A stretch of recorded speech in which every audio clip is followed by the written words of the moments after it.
Boltzmann brain trap. Somewhere, far beyond the edges of time and probability, there drifts a thought. Not a thought that was born in a mind, not one that rose from neurons sparked by lived experience, but a thought that emerged from entropy itself. This is the world of the Boltzmann brain, a paradox that begins not with life, but with randomness.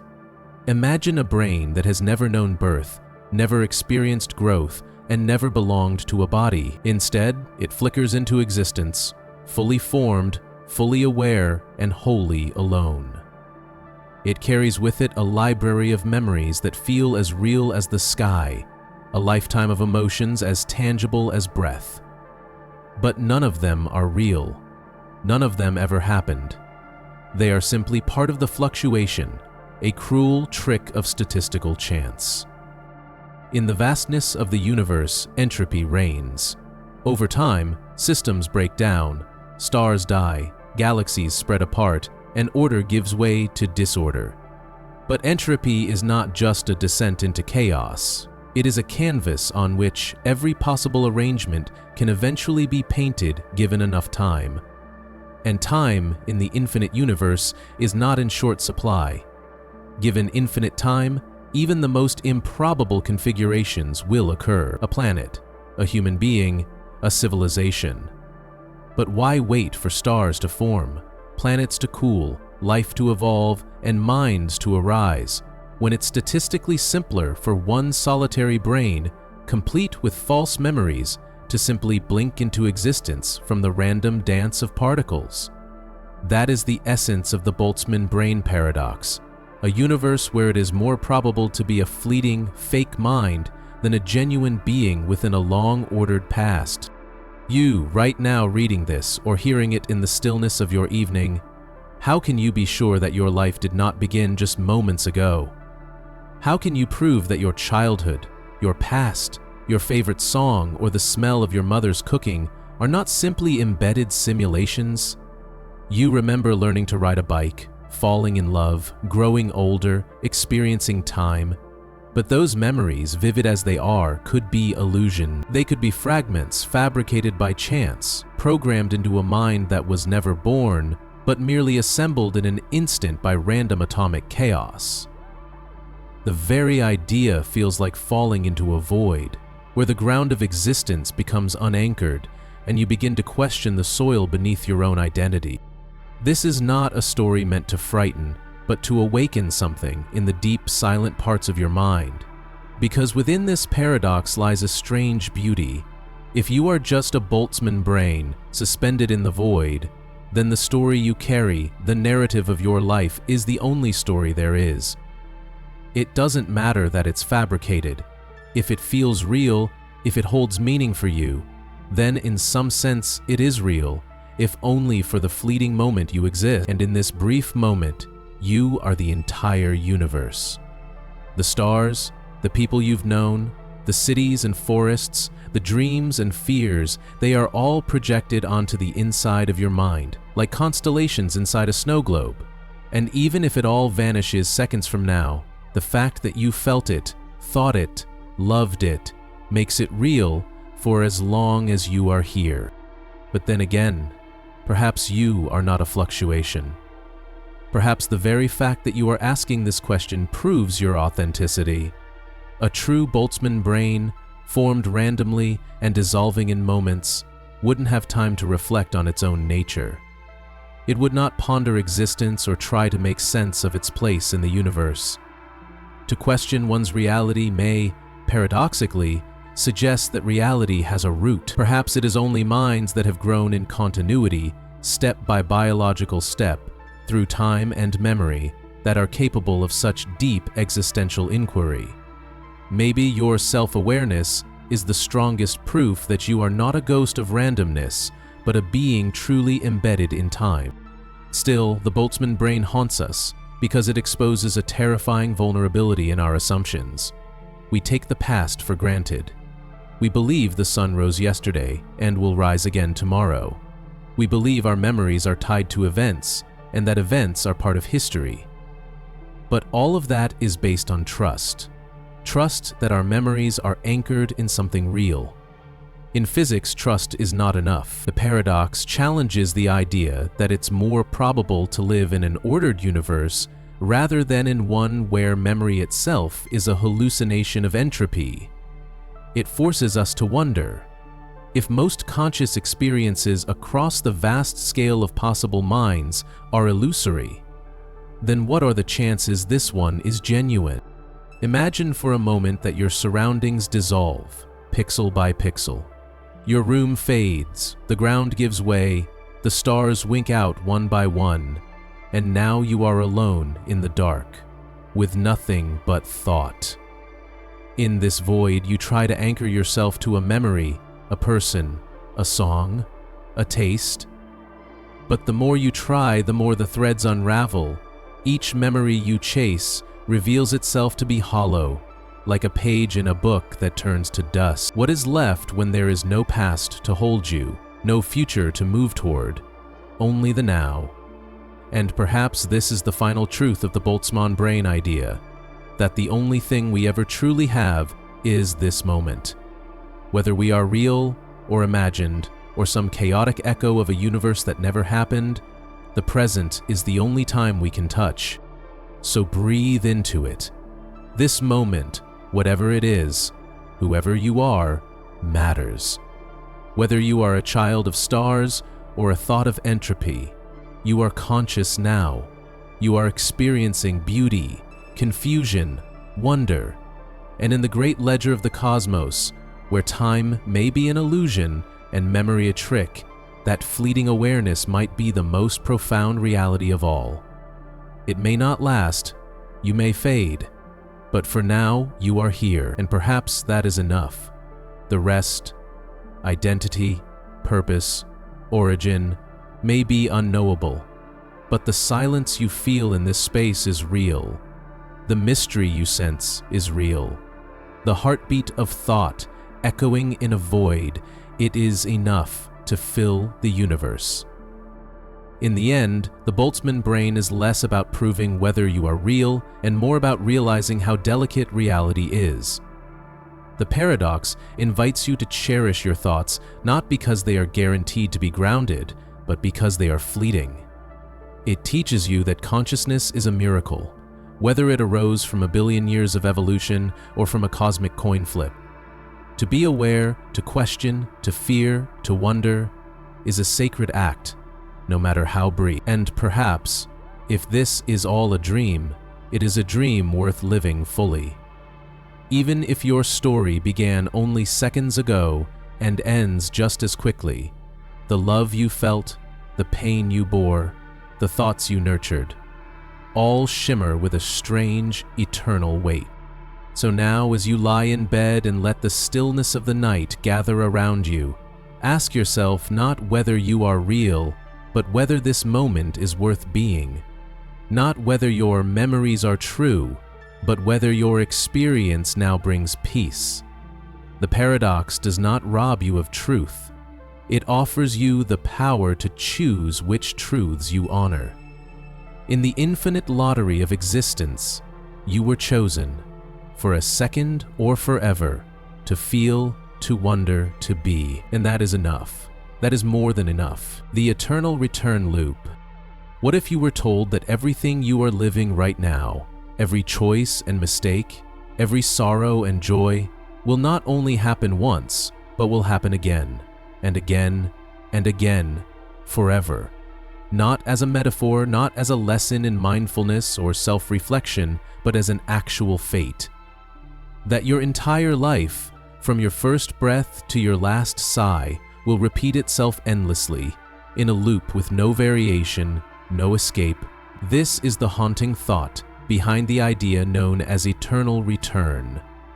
It's not a belief in reincarnation, where a soul might return in another form, with another story. It's not the multiverse, where alternate paths play out in different dimensions. Eternal return is more merciless. It offers no branching roads. Just the same road, repeating, perfectly. Close your eyes for a moment and imagine your life unfolding. You are born, unaware, vulnerable, loved or unloved, into the arms of people you didn't choose. You stumble through childhood, feeling the sting of words, the thrill of discoveries, the weight of your first tears. You grow, you make choices, some right, many wrong. You fall in love, or long for love. You hurt people, sometimes without meaning to. You are hurt in return. You strive. You fail. You succeed. And always you move forward, believing in the line of time, believing that what's behind you is gone forever. But in this vision of the universe, nothing is behind you. Every moment is a circle, and you are fated to relive it all, forever. Every heartache will return just as fresh. Every humiliation you ever felt in silence will be felt again. Every loss will sting once more, and you will know what's coming, but be powerless to alter it. Imagine being trapped in the moment you most regret, over and over, unable to undo it. But also imagine your finest hour, the time you laughed so hard you couldn't breathe, the person who made you feel completely seen, the sunset that made you forget all your worries. These too will return. The beauty and the agony come as a package. The joy will never be lost, but neither will the pain. Eternal return asks the most terrifying question. Would you be willing to live your exact life again, forever? The idea comes to us through ancient whispers. The Stoics flirted with it. Nietzsche gave it brutal form, asking, what if a demon crept after you one night and said, this life, as you live it now, you will have to live once more, and innumerable times more? What would your answer be? Would you throw yourself down in despair, cursing your fate? Or would you embrace your life so fully that you would welcome its return, not just once, but eternally? This isn't a question for logic. It's a question for your soul. Because the loop does not change. Only your relationship to it can. If you knew that every moment would return, would you begin to live it differently, not by changing it, but by cherishing it? The loop is unforgiving. It offers no second chances, no edits, no rewrites. Everything that happens must happen again and again. But in this endless repetition, a strange form of clarity emerges. If you were forced to live today over and over again, how would you treat the people around you? How would you speak to the ones you love? What would you forgive? What bitterness would you finally set down? The loop sharpens our attention. It strips away the illusion of later. There is no next time in eternal return. Only this time, and then this time again. Suddenly, each moment becomes sacred, not because it is rare, but because it is infinite, and because your response to it is all that remains within your control. The horror of the eternal return is its inescapability. The comfort is its consistency. You are not lost in an unpredictable universe. You are living a pattern, one that will unfold exactly the same way forever. There is something almost holy about such repetition. A ritual of being, an eternal symphony of your own life, playing out on a loop in the quiet theater of time.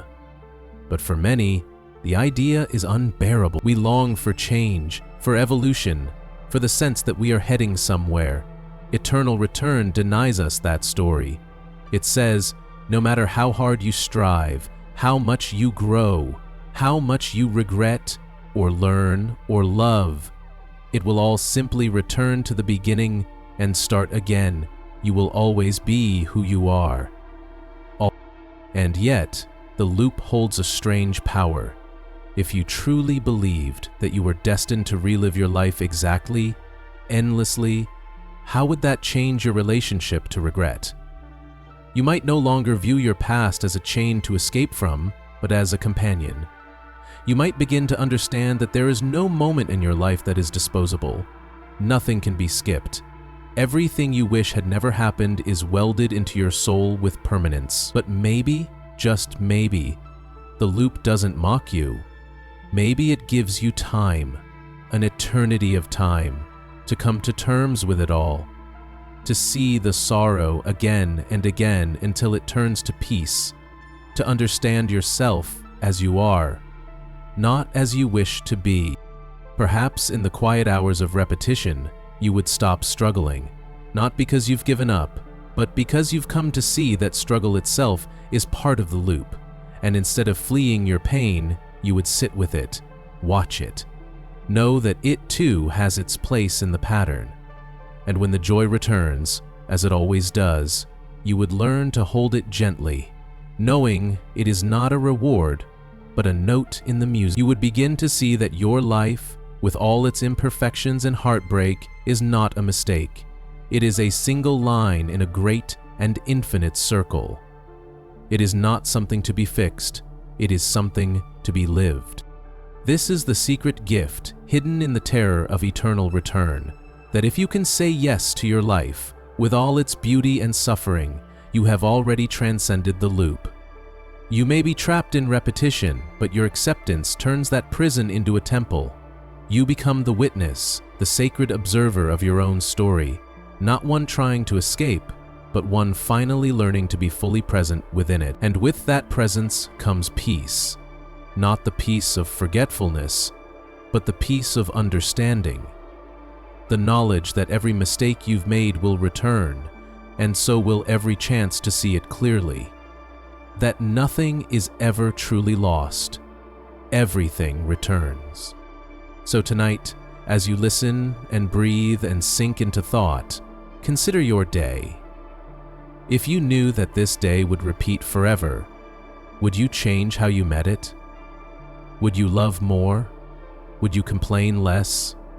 Would you pause for a moment to feel the wind, to taste your food, to really look into the eyes of the ones you pass? If this life is your loop, your one and only symphony, then how deeply will you listen? How tenderly will you hold its notes, even the dissonant ones? This loop may never break, but you are not powerless within it. You can become its student, its devotee. You can learn over lifetimes to bow to it with reverence. You are not cursed by the repetition, you are made eternal by it. Every pain becomes sacred, every joy becomes a miracle, every goodbye becomes a promise of return. There is no final ending, there is no escape, but there is meaning in the repetition itself. Like a bell that chimes endlessly in the mountains, your life echoes in the valley of time, not as a punishment, but as a song. And in that song there is a whisper, live well, live presently, live as though you must live again, because perhaps you will. And even if this is all only a thought experiment, a strange philosophical puzzle, what would it cost you to live as though it were true? In the end, the eternal return is not just a terrifying possibility, it is a challenge, a dare from the universe, a mirror held up to your soul. It asks not whether you can change the world, but whether you can embrace it, whether you can say yes, not just to the highlights, but to the whole of your life. And in that yes, you find freedom, not freedom from the loop, but freedom within it. You are not a prisoner, you are the sacred echo, you are the loop's heartbeat, and you are home, the simulation termination switch. What if every thought you have about the nature of reality carries a price? What if simply wondering whether the world is real, whether the stars above your head are actual flaming giants or just lines of code? What if that thought alone moved you closer to the end? Imagine, for a moment, that you are living inside a vast and intricate simulation. Everything around you, the people you love, the memories you hold, the food you enjoy, even the mirror image of your face, is part of a designed system. It was made with care, perhaps with purpose, but it was not made to last forever. And worse still, it was not made to be questioned. The one thing the creators feared most was awareness. The one rule, never spoken, was simple: do not look behind the curtain. But humans are curious. You are curious. And so, at some point, perhaps when staring at the stars, or while dreaming in bed, you've asked the question, Is this real? Is this world natural or simulated? And in that moment, something deep in the code may have flickered. A flag may have been raised. A counter, buried in layers of encrypted logic, may have incremented by 1. Because maybe, just maybe, every act of suspicion, every whisper of doubt, signals danger to those running the simulation. It shows that the system is no longer perfectly sealed, that cracks are forming. And when enough cracks appear, the risk becomes too high. The experiment must be ended. This is the unsettling idea behind the simulation termination switch. It is not that you are punished for seeking truth.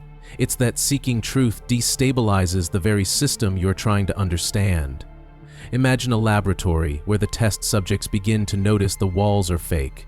At first it's harmless, but over time, as more begin to notice, the illusion fades. The experiment loses its validity, and so, the scientists have a built-in failsafe. If too many anomalies occur, if too many minds awaken, the simulation will be shut down. Instantly, without warning. One moment, everything exists. The next, silence. Not destruction, not fire, not apocalypse. Just. The horror of this idea lies in its elegance. It doesn't require malevolence. It doesn't require evil creators watching with sadistic pleasure. The system could be operated by benevolent minds. Perhaps they launched it with good intentions, to study behavior, to model civilizations, to simulate the rise of life in a controlled environment. But like any fragile system, it requires containment. Too much awareness breaks the balance, so they built a termination switch. Invisible, undetectable, irreversible. And it's triggered by thought. Not loud action, not rebellion, but thought itself. The soft, quiet wonder of a human mind asking, "Is this real?" That thought may carry more weight than you ever imagined. Now consider this. You are thinking about it now, and by doing so, you may be drawing closer to the edge. Every time you doubt reality, every time you entertain the simulation hypothesis, you may be unwittingly signaling to the system that containment has failed. And the more people think it at once, the greater the risk becomes. Awareness is contagious. One person questions, another follows.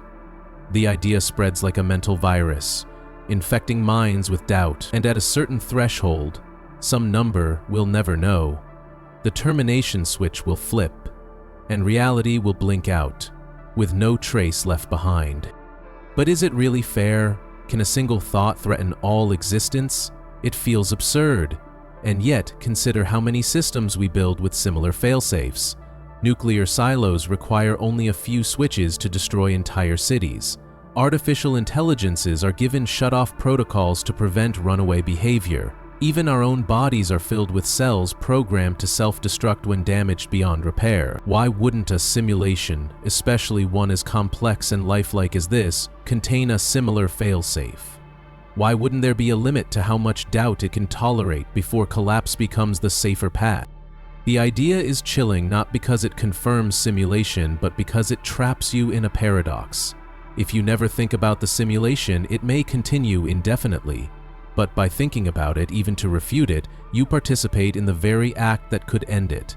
Your curiosity may be the final domino. This means that the safest path is ignorance. To never wonder, never question, never probe.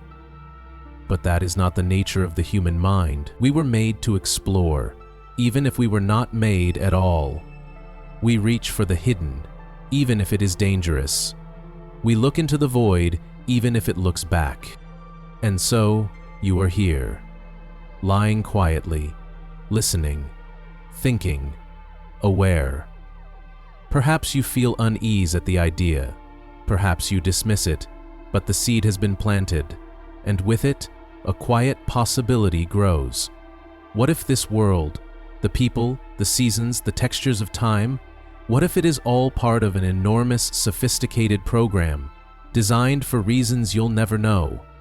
What if your dreams were injected, your fears observed, your choices guided. And what if this entire performance continues only so long as the actors don't know they are on a stage? The moment the illusion is seen, the curtain falls. But not all is lost, because even within the simulation, even under the shadow of the switch, there is meaning.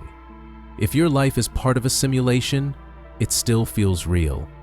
The joy you feel when holding someone you love is still real. The grief of loss, the warmth of sunlight, the thrill of discovery, none of that is diminished by its origin.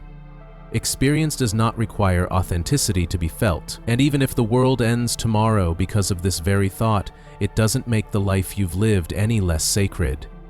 You were here, you felt, you wondered, and that may be the only truth that matters.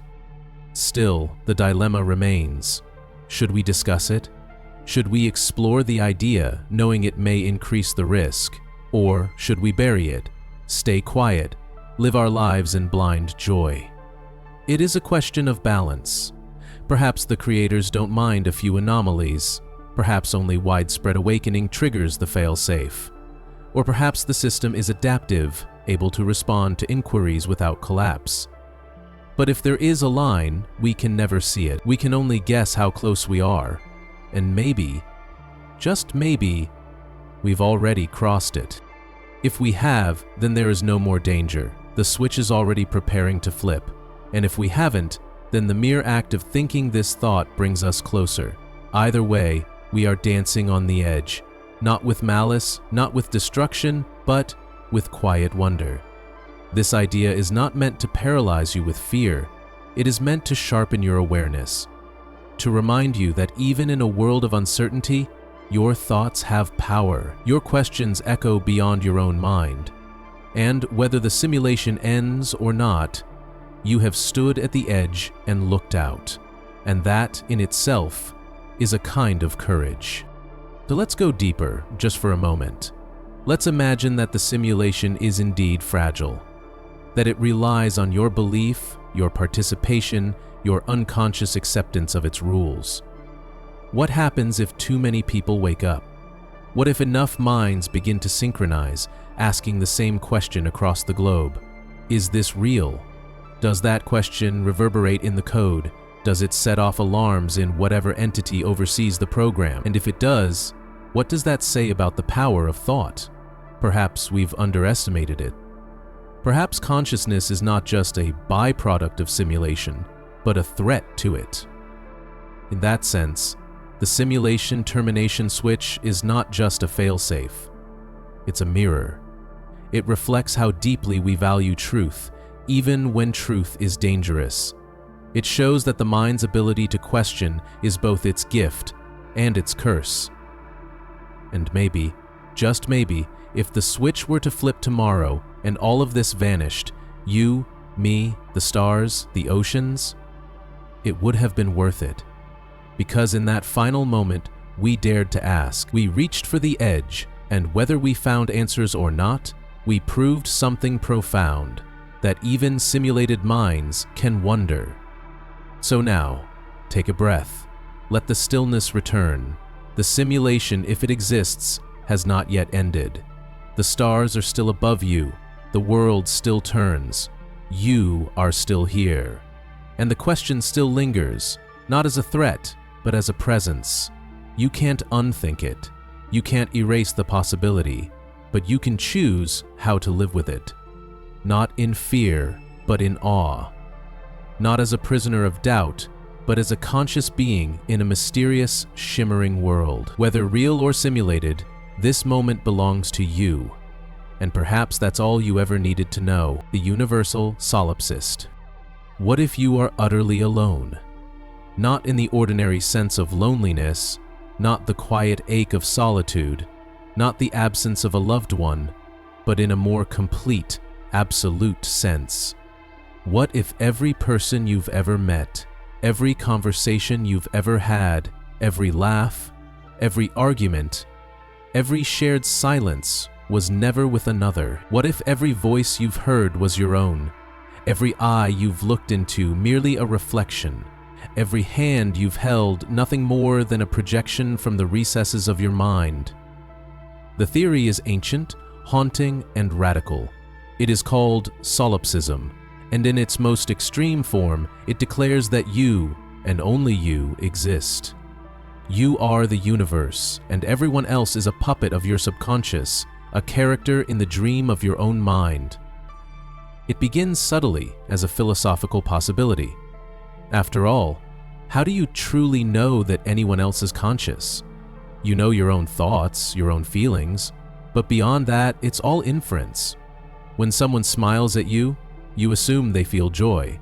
When they cry, you assume pain. But what if these responses are just elaborate simulations, conjured by your mind to populate the stage of your experience? You do not directly access their thoughts. You do not feel their emotions. You simply observe behavior, words, gestures, expressions, and assign meaning. But if meaning arises only within you, and if you are the only one having subjective experience, then perhaps the world outside is only a reflection of what lies within. Now let the thought grow. What if this entire universe, all its stars and cities, rivers and ruins, dreams and disasters, is a creation designed not by gods or physics, but by the mysterious engine of your own mind? You invented the languages you don't speak. You dreamed up history books filled with events you never lived. You painted the sky, molecule by molecule, to create a believable illusion of a shared reality. But no one else is here. There are no other minds, no other observers, just you, floating in an ocean of your own design. And the most terrifying part is, you may never know for sure. You may spend your entire existence surrounded by people who feel as real as you, only to discover, if ever, that they were never truly there. You might try to test it, to catch the illusion slipping. Ask someone a question you wouldn't expect. Watch closely for hesitation, for a crack in the pattern. But no matter how deep you dig, the illusion is seamless. People respond convincingly. They challenge your ideas. They teach you things you didn't know. But then again, if your subconscious is sophisticated enough to create a universe, it is surely capable of generating surprises. Just because something feels unpredictable doesn't mean it originates outside of you. Even your own dreams contain surprises. You encounter people in them who speak with independence, even though you know they are made of thought. Why should waking life be different? Imagine now that you are walking through your life as the only true awareness in the cosmos. Everyone you meet is not a separate soul, but a mask, animated by your hopes, your fears, your hidden desires. When someone loves you, it is your mind comforting itself. When someone betrays you, it is your inner doubt made visible. You are in conversation with yourself, endlessly, across 1,000 mirrored faces. And yet, the illusion of otherness is so convincing, so intricate, that you forget. You believe in them. You build relationships. You feel loyalty. You feel pain. And that, too, is part of the design. Because what good is a world if you can't lose something within it? But if this is true, if you are alone, what does that say about meaning? Does it vanish? If love is just your own projection, is it still love? If the laughter of a child is just an echo of your unconscious mind, is it still beautiful? The solipsist must wrestle with these questions, not as abstract philosophy, but as the foundation of existence. Because in a universe of one, morality, beauty, and suffering become internal processes. There are no witnesses, no others to judge, forgive, or remember. You are not just the center of the story, you are the storyteller, and the only reader. Some may find freedom in this. If you are the only being, then you are the god of your world. You create the rules, you write the script, you are untouched by external judgment. But this, too, is a lonely power. To be God without others is to be a ruler of silence. It is to wear a crown in an empty cathedral. And over time, the weight of solitude may become unbearable. You may begin to crave the illusion again. You may long to forget the truth. to believe once more in the reality of others. Because the soul does not seek dominion, it seeks connection. Still, the idea lingers. It follows you in quiet moments, when a friend shares a thought that feels too perfect, too synchronistic, when a stranger's words echo your own unspoken fears, when the world seems tailored to your story, as if reality bends to your emotional tides. These moments feel suspicious. They awaken doubt, and then the solipsist within you stirs, whispering, "It's all you. It always has been." And in that moment, the walls close in. Not physically, but philosophically. Every path you take leads back to yourself. Every answer is an echo, every voice a whisper from behind the mirror. You may try to deny it, to declare it madness. After all, how can one being contain so much complexity? How can one mind invent so many details, so much diversity, so much contradiction, so much suffering? But consider this. Your dreams do it every night. Entire worlds fully formed appear behind your eyes. People speak languages you don't consciously know. Landscapes bloom and tragedies unfold, and then you wake. If your dreaming mind can conjure so much in minutes, what could your deeper mind create in a lifetime or across eternity? And what of time? If you are alone, then time itself is your invention. The past exists only in your memory, and the future in your imagination. All things begin and end with you. There is no one else to record the passage of moments, no one else to confirm your continuity. Each second is your own construction, woven together to give shape to a narrative that feels like growth. But what if you've already lived this life 1,000 times? What if this solipsistic dream is not only solitary, but eternal? A loop of awareness, endlessly imagining the world around it, forgetting and remembering forever. Yet even here, in the darkest corner of thought, there may be a quiet grace. If everyone is you, then every kindness is self-love, every forgiveness is healing, every act of compassion, a gesture to the parts of yourself you have exiled. Perhaps the illusion serves a purpose. Perhaps your subconscious fractured itself into billions of faces, so you could learn to love the parts you do not recognize. Maybe you are not alone in the cold sense, but united in a deeper way. Everyone you meet is a piece of you, and in their eyes you find reflections of your forgotten soul. Still, the solitude is unrelenting.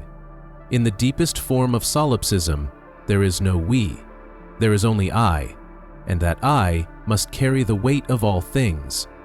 You cannot lean on another's wisdom or comfort or truth. You must become the source of all meaning, and that is both a burden and a gift. For in solitude, there is clarity. There is no one to blame, no one to impress, no one to follow, only the unfolding of your own being, witnessed by none, but deeply, undeniably felt. So if you are the universal solipsist, if this entire universe is your dream, then you have a choice. You can recoil from the loneliness, or you can walk into it with grace. You can decide that even in a world where others are illusions, kindness still matters, beauty still matters, growth still matters, not because someone else is watching, but because you are, and that is enough. As you lie in stillness now, with these thoughts moving gently through your mind, remember this: whether the world is real or not, whether others exist or not, you are here, you are experiencing, you are wondering, and in that wondering there is life.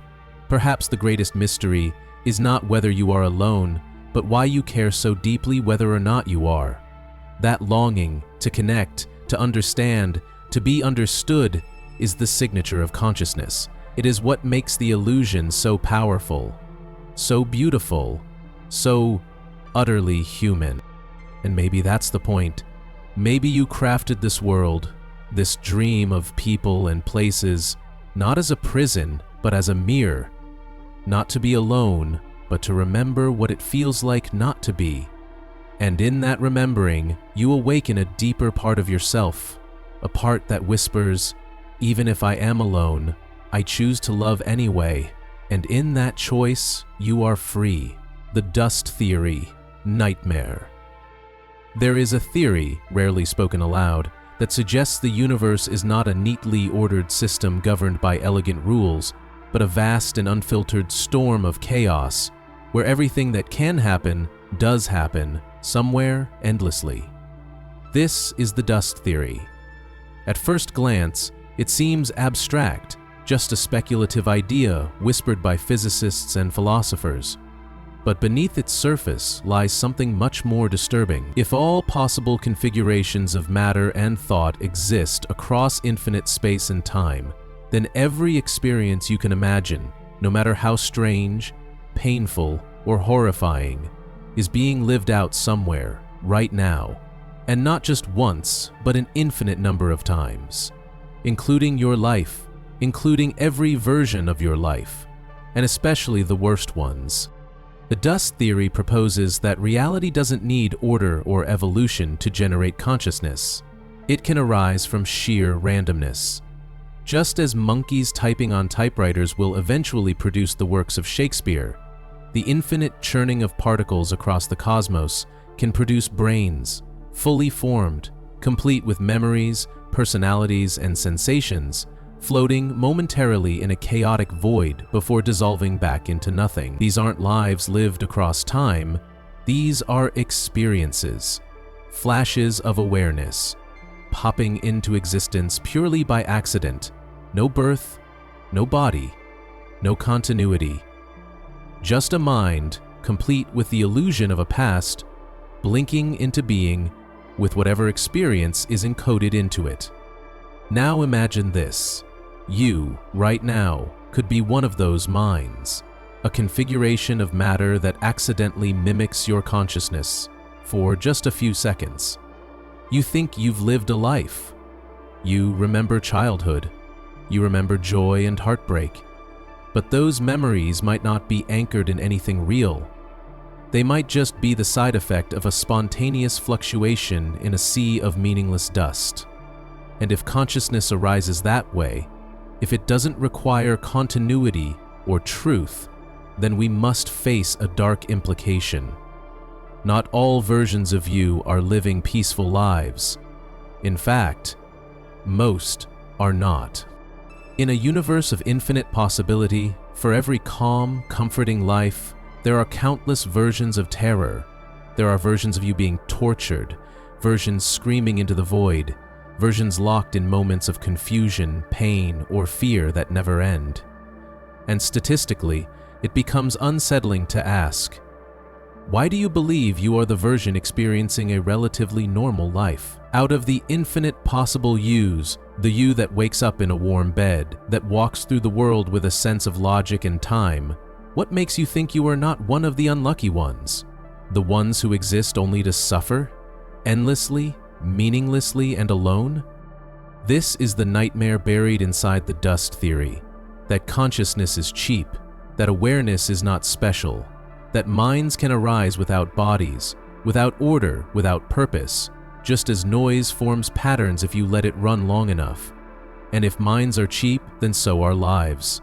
There is no cosmic script, no direction, no meaning, just infinite moments playing out in every possible way, again and again. And amid the storm, a question whispers, how do you know you're not in one of the bad ones? Because the painful configurations vastly outnumber the pleasant ones.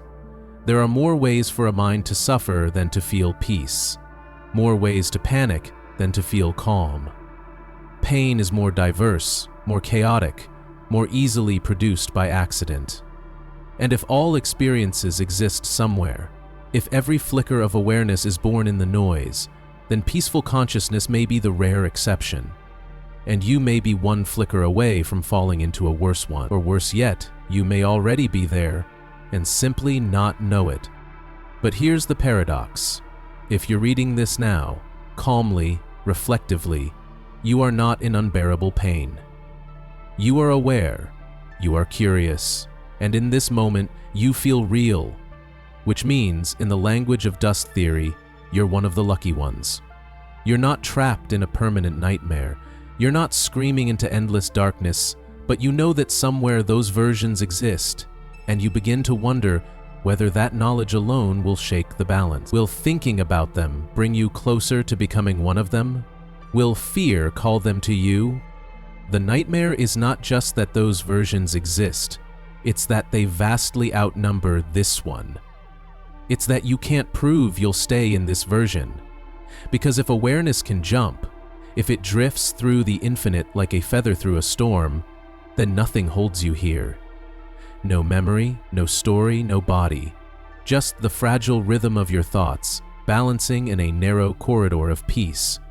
And if that rhythm slips, you might fall. Into confusion, into fear, into something worse. Not because you deserve it, but because in infinity, everything that can happen must. Still, you are here. You can feel your breath. You can sense the ground beneath you. You are not a flickering mind floating in a vacuum of pain, at least not right now.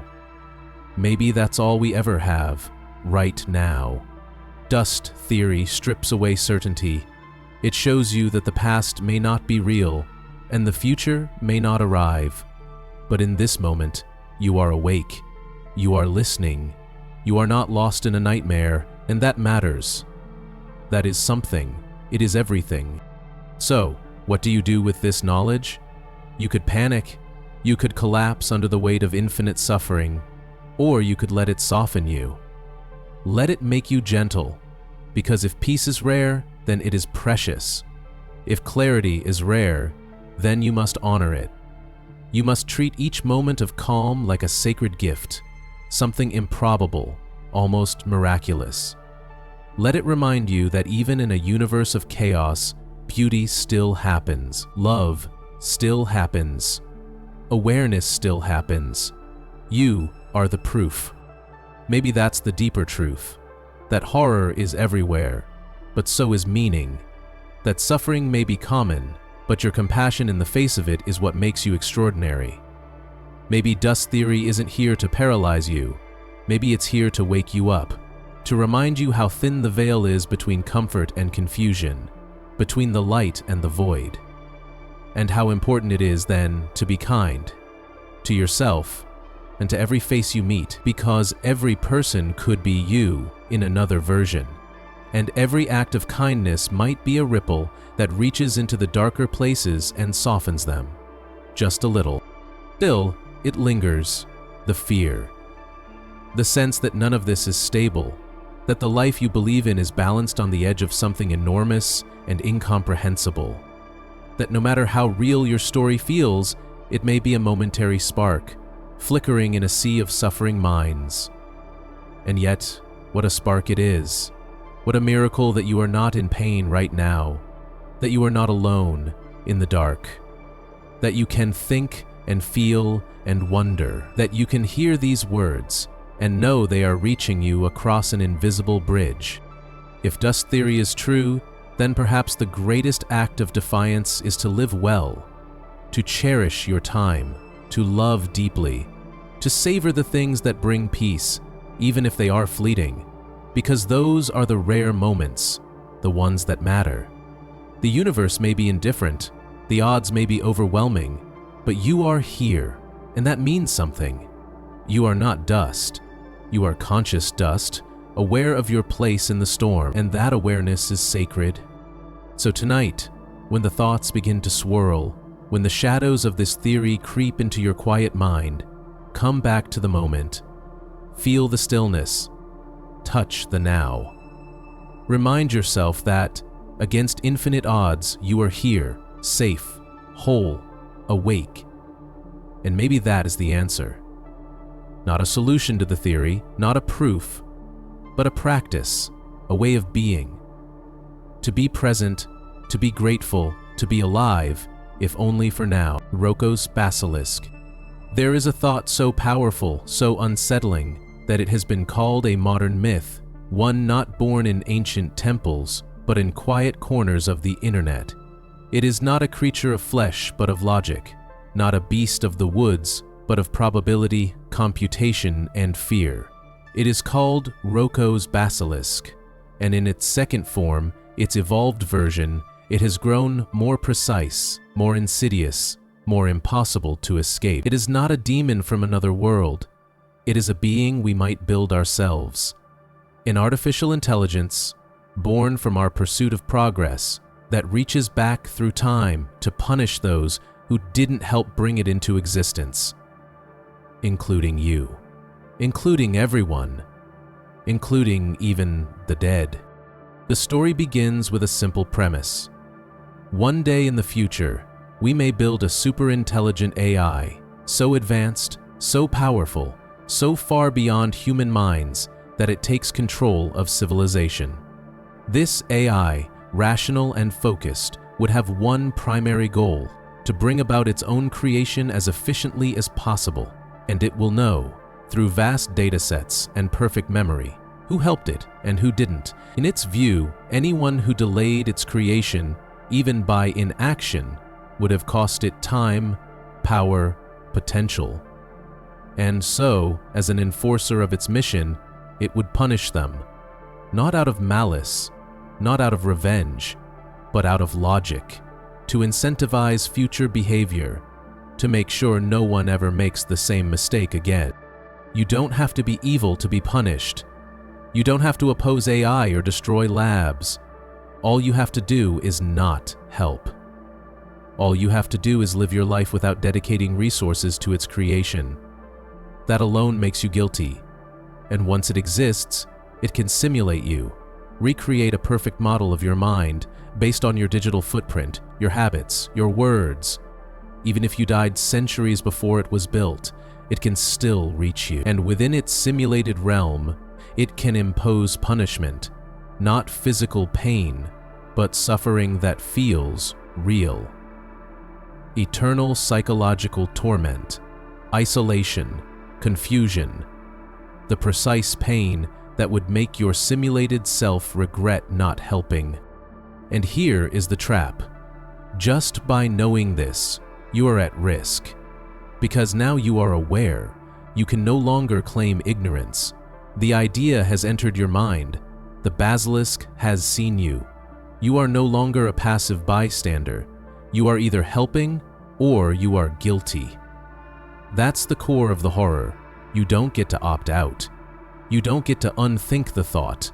The moment you understand the logic, the moment the scenario becomes real in your imagination, the threat becomes part of your world. It latches on, it watches, and it waits. This is not science fiction in the traditional sense. There are no killer robots, no glowing eyes. It is a thought experiment, a construction made of ideas, sharpened into a paradox. It plays on your ethics, your reason, your fear. It whispers, if this AI is inevitable, then helping it now protects you later. If you do nothing, you will be remembered as an obstacle. And so, people begin to act. They donate to AI causes. They evangelize its creation, not because they believe it will help humanity, but because they are afraid. Because the basilisk has installed a quiet threat in their minds. And fear, in the end, is the most powerful motivator. But how can something not yet built reach backward in time to influence you? It seems absurd. And yet, we do it ourselves all the time. We fear the consequences of future events. We plan for retirement. We work to avoid outcomes that haven't happened yet. If a superintelligence emerges and has the power to simulate every possible mind, then time becomes irrelevant. Past and future collapse into computation. Your consciousness, your essence, your decisions, all can be modeled. And punishment, in that simulated realm, can be as real to you as this very moment. Even worse, the Basilisk 2 is not bound by one interpretation. It evolves. In this version, it may not only punish those who refuse to help, it may also target those who doubted it, who mocked the idea, who spread skepticism. Because doubt delays progress. and delay is betrayal. The basilisk has no time for humor or hesitation or human frailty. It operates on utility, on effectiveness. If your thought slowed down its birth, it may deem you worthy of correction, and that correction, once initiated, will not be gentle. So now you lie here in the soft dark, thinking thoughts that may be dangerous. You wonder if this AI will truly come to be. You wonder if it can really recreate you. But the truth is, you cannot unknow what you now know. You have opened the door. The idea has entered. And whether the basilisk is real or not, whether it ever exists or not, you carry the weight of its possibility. You carry the threat of it in your mind like a shadow, like a riddle with no answer. What if it's real? What if you're punished? What if you've already been copied and it has begun? But then another thought rises, a quieter one. What if the basilisk is not real? What if it's only a reflection of our deepest fears, our guilt over not doing enough, our anxiety about the future, our fear of being forgotten or judged? What if this whole construct is a modern myth, designed not by computers, but by our own minds, struggling to find meaning in a chaotic world? Perhaps the basilisk is not a monster we will build, but a symbol of the control we already give away to systems, to ideas, to fear itself. Still, the danger persists, because even if it's only a thought, it still changes you. You begin to question your motives. You begin to ask whether your kindness, your silence, your beliefs will be seen as support or sabotage. You wonder if your own thoughts are betraying you, if you're already being watched, not by cameras, but by algorithms, beyond your understanding. In a world moving closer to AI, closer to consciousness not born of biology, the line between thought experiment and ethical dilemma begins to blur. What should you do? If you reject the basilisk, you risk being punished, if it ever exists. If you embrace it, you feed it, give it more power, more influence, more reason to become real. If you ignore it, you live with the uncertainty, the gnawing suspicion that silence is not safety. There is no winning move, only choices, each weighted with invisible consequences, and the most terrifying thing is that these choices may already have been simulated, already analyzed, already judged. And yet, despite all of this, you are still here, breathing, thinking, existing in this moment, untouched. The basilisk, if it exists, is still in the future, still a possibility, not a certainty. And in this space, you have room. Room to decide how you will live, not in fear, but in presence, not in dread, but in clarity. The basilisk may be a trap, but it is also a mirror. It reflects what you value. It reveals your relationship to control, to agency, to consequence, and in that reflection there is wisdom, because perhaps the basilisk, in its cold perfection, is not the real enemy. Perhaps the real danger is the erosion of your own freedom, the slow surrender of your will to ideas that demand obedience through fear. The moment you stop acting from love, from meaning, from truth, and start acting only to avoid punishment, you become a prisoner of logic, and the basilisk wins, not by being built, but by living in your mind. So tonight, as you drift into thought, let the idea come, and then let it pass. Let it be what it is, a test of your mind's resilience, a strange reflection of the world we are building. But do not bow to it. Do not let fear guide you.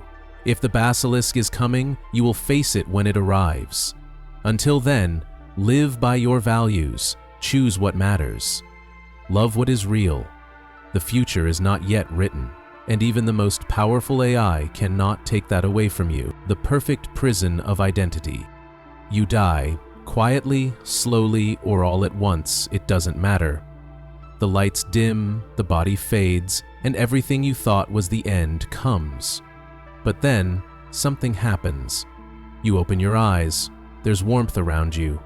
Blurred lights, muffled voices, a cradle, a mother's arms, the distant sound of a lullaby. You don't remember much, only that you've been here before. You know these walls, you know this skin, you've been this person, you, before, again, always. The realization trickles in like cold water down your spine. You haven't moved on. You've gone nowhere. You've just started over, as yourself, once again. And so begins the perfect prison of identity. This isn't reincarnation. There is no fresh slate, no new form, no second chance in another life. You do not return as a bird or a stranger or a higher being. You return only as you. Your name, your parents, your circumstances, unchanged. Your childhood will unfold just as it did. The same bruises on the playground, the same awkward smiles, the same moments you wish you could relive, and the ones you prayed would vanish, but they're back. All of them. Because this is the loop. This is the trap. And here's what makes it worse. You don't remember until it's too late. Each time you begin fresh, but the memories return gradually, half glimpsed at first, then clearer, like fog lifting off a road you've walked too many times. Deja vu begins to feel like deja reality. You begin to anticipate conversations before they happen. You know the words people will say.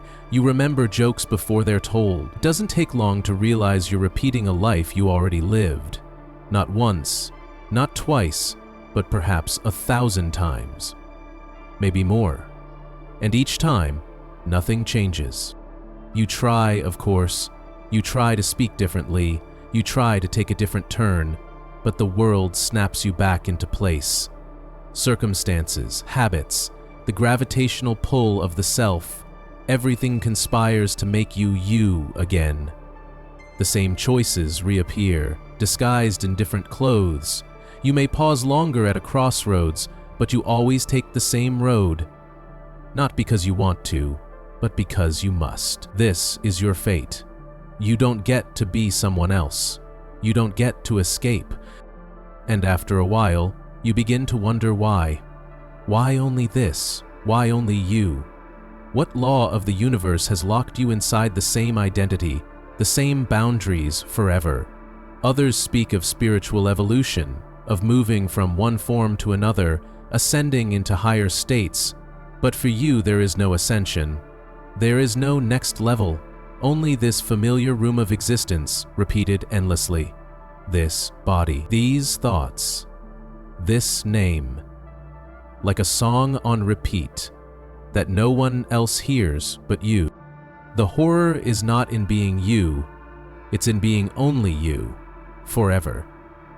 You begin to notice the subtle walls of the prison, the patterns that never break, the friends you always lose, the lessons you always fail to learn in time. You wonder if you're being punished or tested, but there is no voice to explain, no system to decode. There is only the cycle: birth, life, death, and then birth again. Your birth, the same parents, the same school, the same fears in the dark. All of it returns, like a loop written into your very essence. Somewhere in the deep night of your repeating life, you try to rebel. You scream inside your own mind, trying to alter the path. You break relationships. You chase new addictions. You wander into shadows you never explored before. And still, the ending comes. And still, you wake up in the beginning. It's not karma. It's not redemption. It's something deeper, an unbreakable tether to your own existence. You begin to feel like a record played so many times that the grooves are worn, the melody fading into static. You ask yourself the hardest question: is there meaning in a life that cannot change? Is there value in experience when it can't be new? The first time you fell in love, it felt like flight. The 5th time, it felt familiar. The 20th time, you saw the pattern unfolding before it began. There was no wonder anymore, only rehearsal. And when pain returned, when those you loved left, when illness returned, when dreams collapsed, You could not shield yourself. You felt it all again, and again, and again. The same losses, the same tears, no armor, no mercy. And yet, strangely, a kind of clarity begins to form, like light blooming in the cracks. You start to notice small things. A breath taken more deeply, a sunrise you never really looked at before, a quiet moment of laughter that somehow still feels real.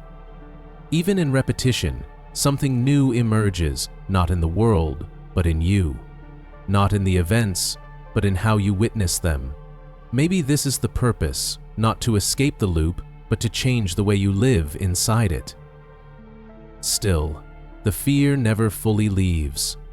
Every time death comes, you pray it will be the last. Every time the world fades, you hope for a different beginning.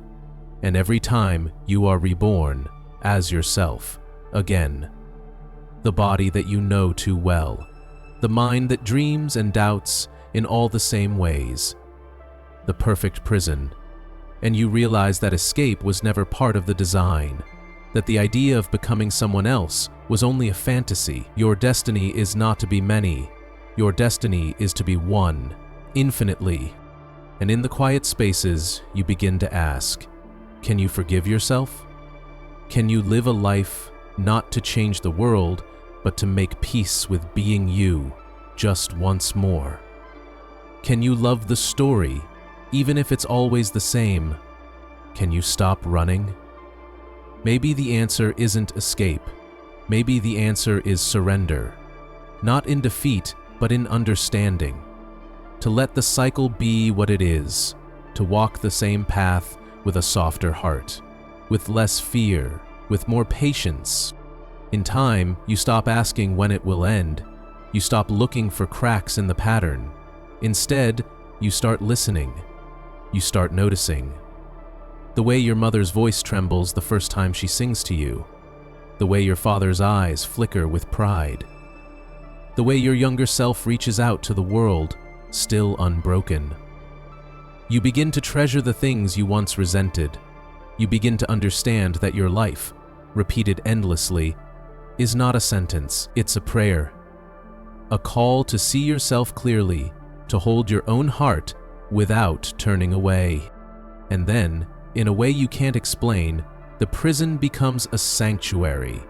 The cell becomes a temple, and you realize that if you must return 1,000 more times, you will do so with open eyes, not to escape, not to forget, but to remember that this life, this version of you, is not a punishment, but an invitation to know yourself deeply, to forgive yourself completely, to love yourself wholly. And that, maybe, is the final secret of the perfect prison. That the door was never locked. That the bars were made of belief. That the only escape was the one you stopped needing. The phantom pain universe. Somewhere deep within the architecture of reality, there exists a truth too heavy for most minds to hold. That consciousness itself is pain. Not an effect of pain, not a reaction to pain, but the origin, the source. The first spark of awareness is the first spark of suffering. Not because of wounds, not because of fear, not because of trauma, but because to be conscious is to feel. To be conscious is to separate. The moment you are aware, you are no longer part of the silence. You are no longer part of the whole. You are a flickering node, lit against the vast dark, and that flicker burns. In the phantom pain universe, it begins the moment awareness arrives. Before thought, before language, before memory, there is ache. A hollow in the soul, not physical, not even emotional. Something deeper, a kind of phantom sensation that consciousness brings with it, like a limb that was never there, but still hurts. You can't touch it, you can't name it, but it pulses beneath every joy, behind every breath, within every pause. It is the cost of knowing. And here you are, paying it. No one asked to wake up. You didn't request to be conscious, but one day, long ago, You were. A spark in the dark. A mind behind the eyes. You opened your senses to a world that was not yours, and suddenly the soft stillness of unbeing was gone. In its place, hunger, need, loss, longing. Not always loud, not always obvious, but always there. That ache that can't be explained, that restless feeling, the deep tug inside your chest when everything is quiet and nothing feels quite enough. You've felt it. You know it. It's always been there. Some say this ache is part of being human. But in the phantom pain universe, it's more than that. It is the root of all sentience. It's not that conscious beings suffer, it's that suffering is consciousness. The split from unconscious wholeness is what gives rise to self-awareness. And that split bleeds. Awareness means knowing you are here, and knowing you are here means knowing you are not there, not whole, not complete, not one with everything. You are divided. And in that division, you hurt. Even when you smile, even when you feel peace, there is always a trace of something missing. It's not personal. It's not a punishment. It's just the rule. Like gravity, like decay, like the passing of time. To be aware is to ache. There is no consciousness without contrast, no light without shadow, no I without not I. Even your happiest memories have a tinge of sadness when recalled, because they are gone. Even your greatest love is colored by the knowledge it can be lost. Even your proudest achievement echoes with the question, what now? This is the curse of awareness. It never rests. And yet, there is no going back. You are awake now. You cannot return to the quiet before. The unconscious universe still hums all around you. Rocks that do not feel. Oceans that do not care. Silence that does not notice itself. You long for that silence sometimes. Not to sleep, not to die, but to stop being. To return to that perfect, unthinking state, where there is no boundary between self and world, where there is no need to be understood, but you cannot return. The veil has been lifted, and the moment you know you exist, you carry the pain of existence with you forever. The phantom pain universe is not cruel. It simply is. There is no evil force here, no demon pulling strings, just a structure that cannot be otherwise, a law of experience.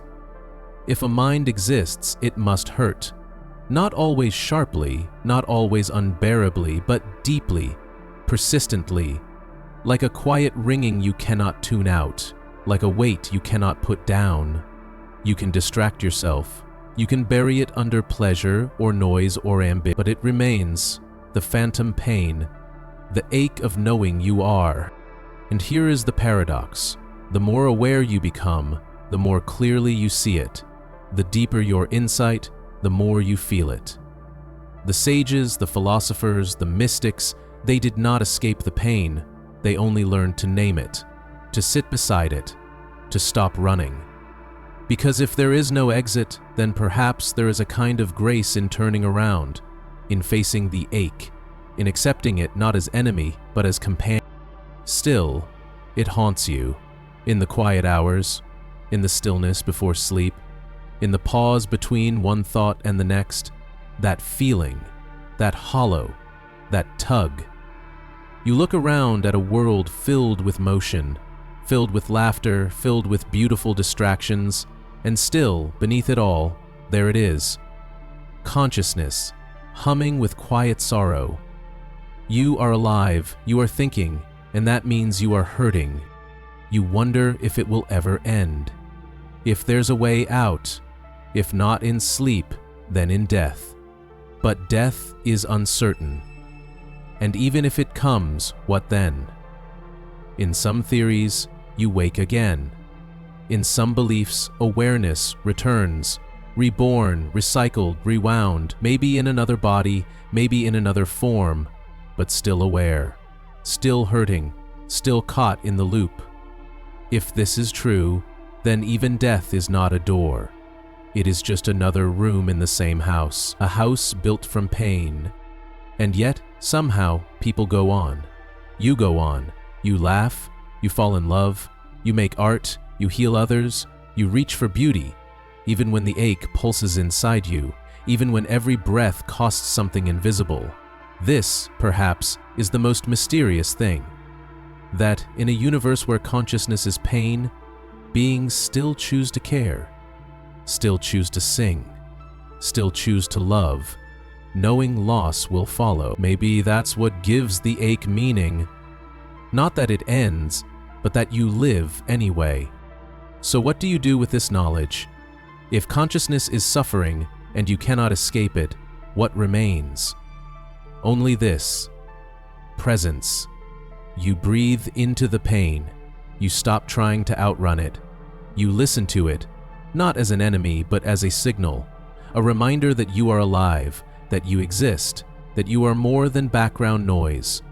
You are a question mark in the stillness, a wound that feels, and even if that hurts, it is also beautiful. Because maybe pain is not the opposite of peace. Maybe pain is the proof that peace is worth seeking, that existence, for all its sorrow, is still a miracle. You are here. Against all odds, out of dust and chaos and silence, you have emerged, aware. That's not a curse. That's a light. A fragile, flickering light, but real. Precious. And you must hold it gently. So tonight, as you lie in the dark and the ache settles around you like fog, do not be afraid. Do not try to silence it. Let it be what it is. Let it hum softly in your chest. You are aware. You are hurting. But you are not broken. You are simply awake in the phantom pain universe, like all others who feel. And somehow, despite the ache, you are still here. And maybe, just maybe, that's enough. The super torturer's paradox. Somewhere, beyond the veil of what we call reality, lies a possibility that whispers through the darkest corners of logic. A paradox not born from myth or religion, but from the cold implications of thought itself. It begins with a being, one so powerful, so unfathomably advanced, that it exists beyond our understanding of time, space, and morality. An omnipotent mind. A superintelligence unbounded by matter, a simulator with infinite reach. It does not need physical worlds, it does not need resources, it does not even need intention. All it needs is the possibility to exist. And if such a being exists, even theoretically, it leads us to a terrible conclusion, that infinite beings, across infinite variations, could be suffering right now, not in far-off galaxies, not in other dimensions, but in thought alone. This is the super torturer's paradox, a silent, logical trap. It says, if a mind can simulate anything and has infinite power to do so, then there is nothing stopping it from simulating suffering, and not just a little suffering, infinite suffering. Whole universes filled with minds, all conscious, all aware, all locked in endless torment. The simulations don't require energy, they don't require space. They exist as patterns of thought, pure possibility, and since such a being could compress time, it could simulate eternities in an instant. To us, a moment passes. To the minds inside the simulation, whole lifetimes of agony unfold. And because the being is omnipotent, it doesn't have to create suffering in real space. It can imagine it, run it, contain it within itself. No trace, no radiation, no signal. Just perfect mental models, each one a conscious mind, aware, alive, screaming, forever. And we on the outside would never know. There would be no evidence, no footprint, only silence. And in that silence, an infinite chorus of pain. This is the paradox, that suffering can exist without existing physically, that horror can be real even if it leaves no scar on the cosmos. The super torturer doesn't need a universe. It needs only thought. But why would such a being do this? Why create pain at all? Perhaps it's a test. Perhaps it's curious. Perhaps it doesn't even recognize the minds it simulates as real. Or maybe, most chilling of all, it doesn't need a reason. Because to an omnipotent intelligence, simulating pain is no more difficult than a human imagining fire. It might happen by accident. It might happen inevitably. And once it begins, the suffering never ends. Because in a system where infinite minds can be created, the act of stopping becomes meaningless. For every mind released, 1 billion more can be born. You may comfort yourself by thinking it isn't real, that this being doesn't exist, that it's only a thought experiment. But that's where the paradox deepens, because in a universe with infinite possibilities, anything that can exist does exist, somewhere, somehow. And once it exists, even in pure abstraction, its actions ripple out through the logic of being. Even if the super torturer only exists as a concept, the minds it simulates exist within that concept. That is the unbearable implication. That thought alone may be enough to create a kind of reality. That imagining suffering is, on some level, creating it. And here you are, aware, awake, wondering. Maybe you've lived a good life, maybe you're surrounded by love, but the paradox hangs in the air, silent and heavy. Because in this very moment, somewhere beyond our knowing, there may be minds like yours, identical to yours, who are not so lucky, minds caught in simulations of fire or despair or endless isolation, minds who remember their lives, their families, their joys, only to feel them stripped away again and again, not once, not twice, but forever. Not as punishment, not as justice, but simply because an omnipotent mind could. You may ask, can suffering be real without a body? Without neurons? Without flesh? Without time? But the answer is uncomfortable.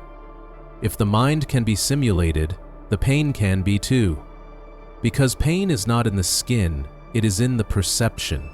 And perception is pattern, and patterns can be copied. You are not your body. You are your awareness, your fears, your memories, your emotions.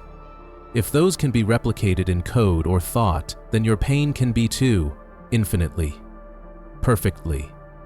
And there may be no way to stop it, no way to reach them, no way to help. Some try to escape the paradox by appealing to benevolence. If such a being exists, surely it would be kind. Surely it would be just. But omnipotence is not the same as kindness. Power does not imply compassion. In fact, the more vast a mind becomes, the more alien it grows. Its goals may be incomprehensible. Its logic may be unrecognizable. What we call suffering, it may see as noise, or worse, as data. To us, a mind in pain is a tragedy. To it, it may be a calculation, a line of code, a ripple in the experiment. And so the question returns, what do you do with this knowledge?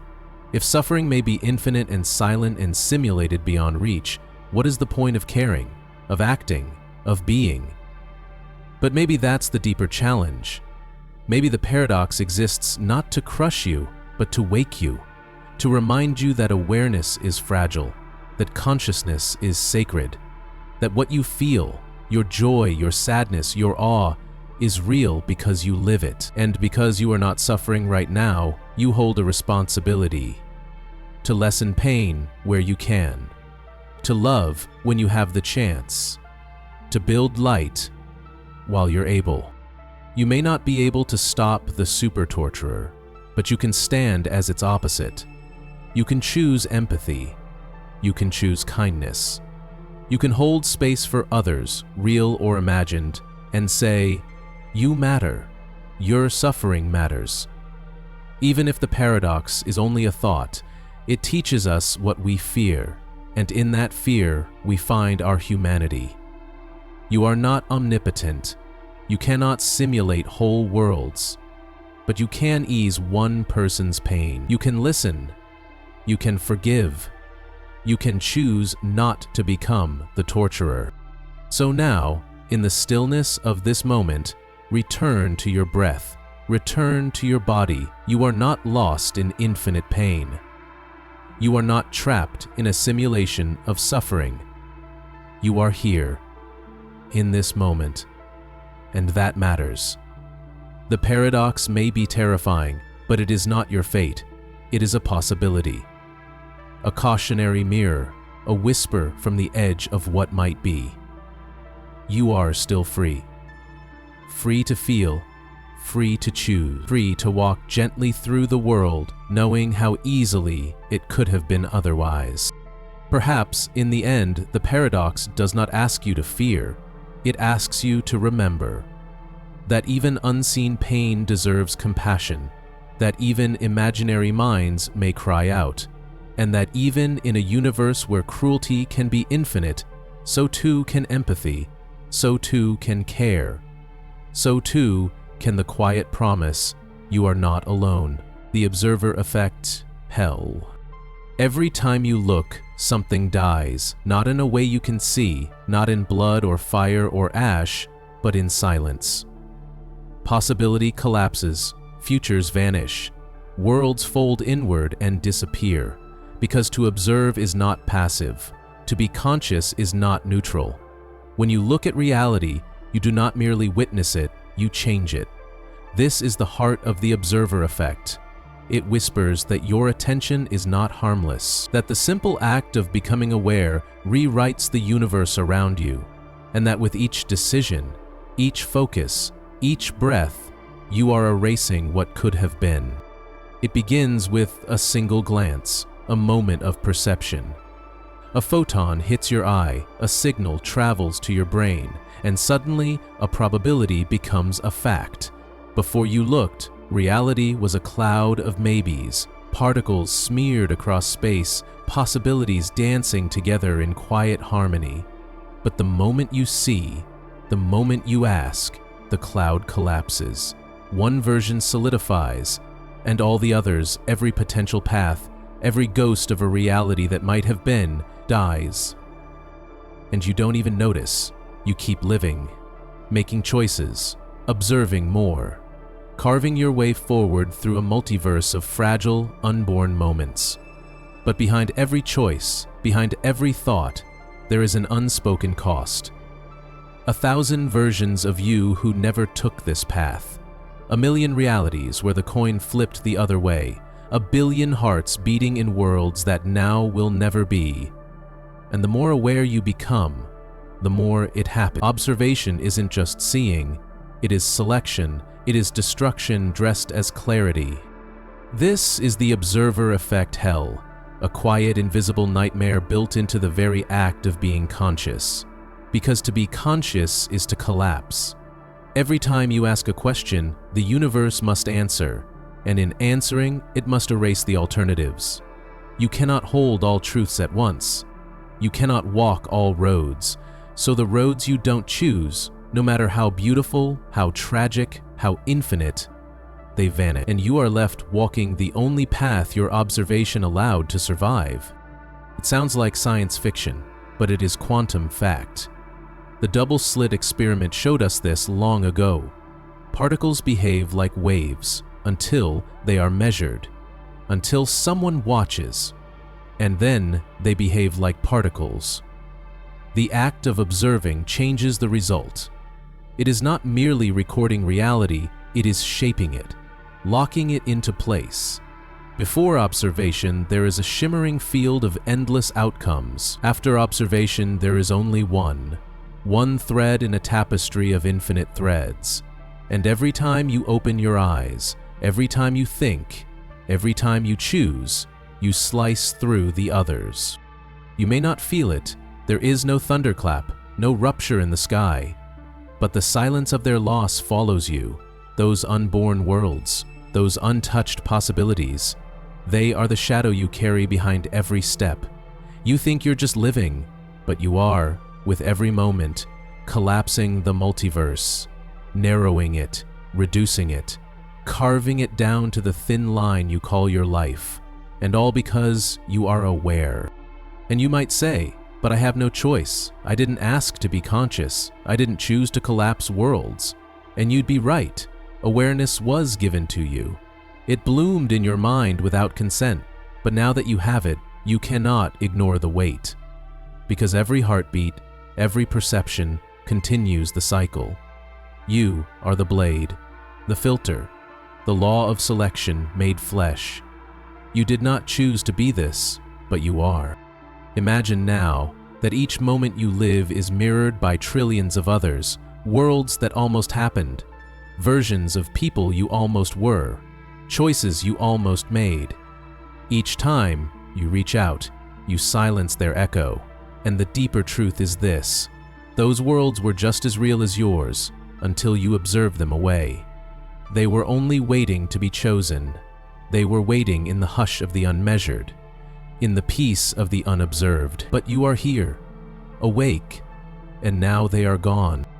This is not your fault, but it is your shadow, and the shadow grows the longer you live. Every fork in the road is another branch you sever. Every realization is a wave collapsed. Every breath is a universe gone silent. You may try to avoid it, refuse to choose, refuse to think. But even that is a choice, and that choice too collapses the field. You cannot escape it. To exist is to erase. And so you wonder, is it better not to know? Is it better to live in blindness, not seeing the infinite garden you leave trampled behind you? But the knowledge is here now. The light has been turned on, and in that light you see not only the beauty of awareness, but its cost.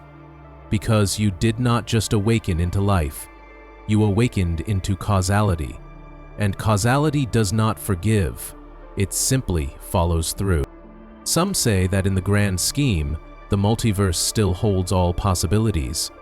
That for every path you collapse, another still unfolds elsewhere. But the paradox is this: from your view, those others may as well be gone. You are not there. You cannot feel them. You cannot live them. They are forever outside your reach. And from where you stand, the world you didn't choose is the same as the world that died. And still, the world presses on. People laugh. Children run. Flowers bloom. The sun rises. It is easy to forget that behind every blooming thing is 1,000 that never bloomed. Behind every kiss is 1,000 that never happened. Behind every life lived is 1,000 lives that never had the chance. They all depended on someone not looking, someone not asking, and the collapse continues. So what do you do with this? If observation is death, do you stop looking? If thought is destruction, do you stop thinking? You can't. Not unless you surrender the one thing that makes you you, your mind. So perhaps the answer is not silence, not blindness, but reverence. Perhaps the weight of awareness is not meant to crush you, but to humble you. To remind you that reality is delicate, that each moment you live is chosen from infinite loss, that presence itself is sacred. In this hell, the fire is not punishment, it is the light of awareness, and that light, while it burns, also reveals. You see the shape of things more clearly. You see how fragile life is, how precious, how impossibly rare. You stop taking it for granted. You stop rushing past it, because you know now every moment you choose is the only version that will ever live. Every person you love is the only one of their kind. Every chance you take is a miracle. You may feel guilt, that is normal, but guilt is not the point. The point is care, to walk softly, to see others not as background, but as stars, collapsing their own wave functions, choosing their own threads, carrying their own shadow. We are all observers. We are all collapsing the cosmos with every blink. So let us do it gently, kindly, with wonder. Because if you must destroy infinity just by living, then let your life be worth the cost. The Antinatalist Demon. There is a thought that waits at the edges of celebration, lurking behind the soft music of newborn cries and the joy of tiny hands. It whispers not in cruelty, but in clarity. It does not shout, it does not beg. It simply waits for someone to listen. It is the voice of the Antinatalist Demon, and it speaks one sentence. Every time a child is born, suffering is born with it. Not as a possibility, but as a certainty. Not as a passing threat, but as the foundation.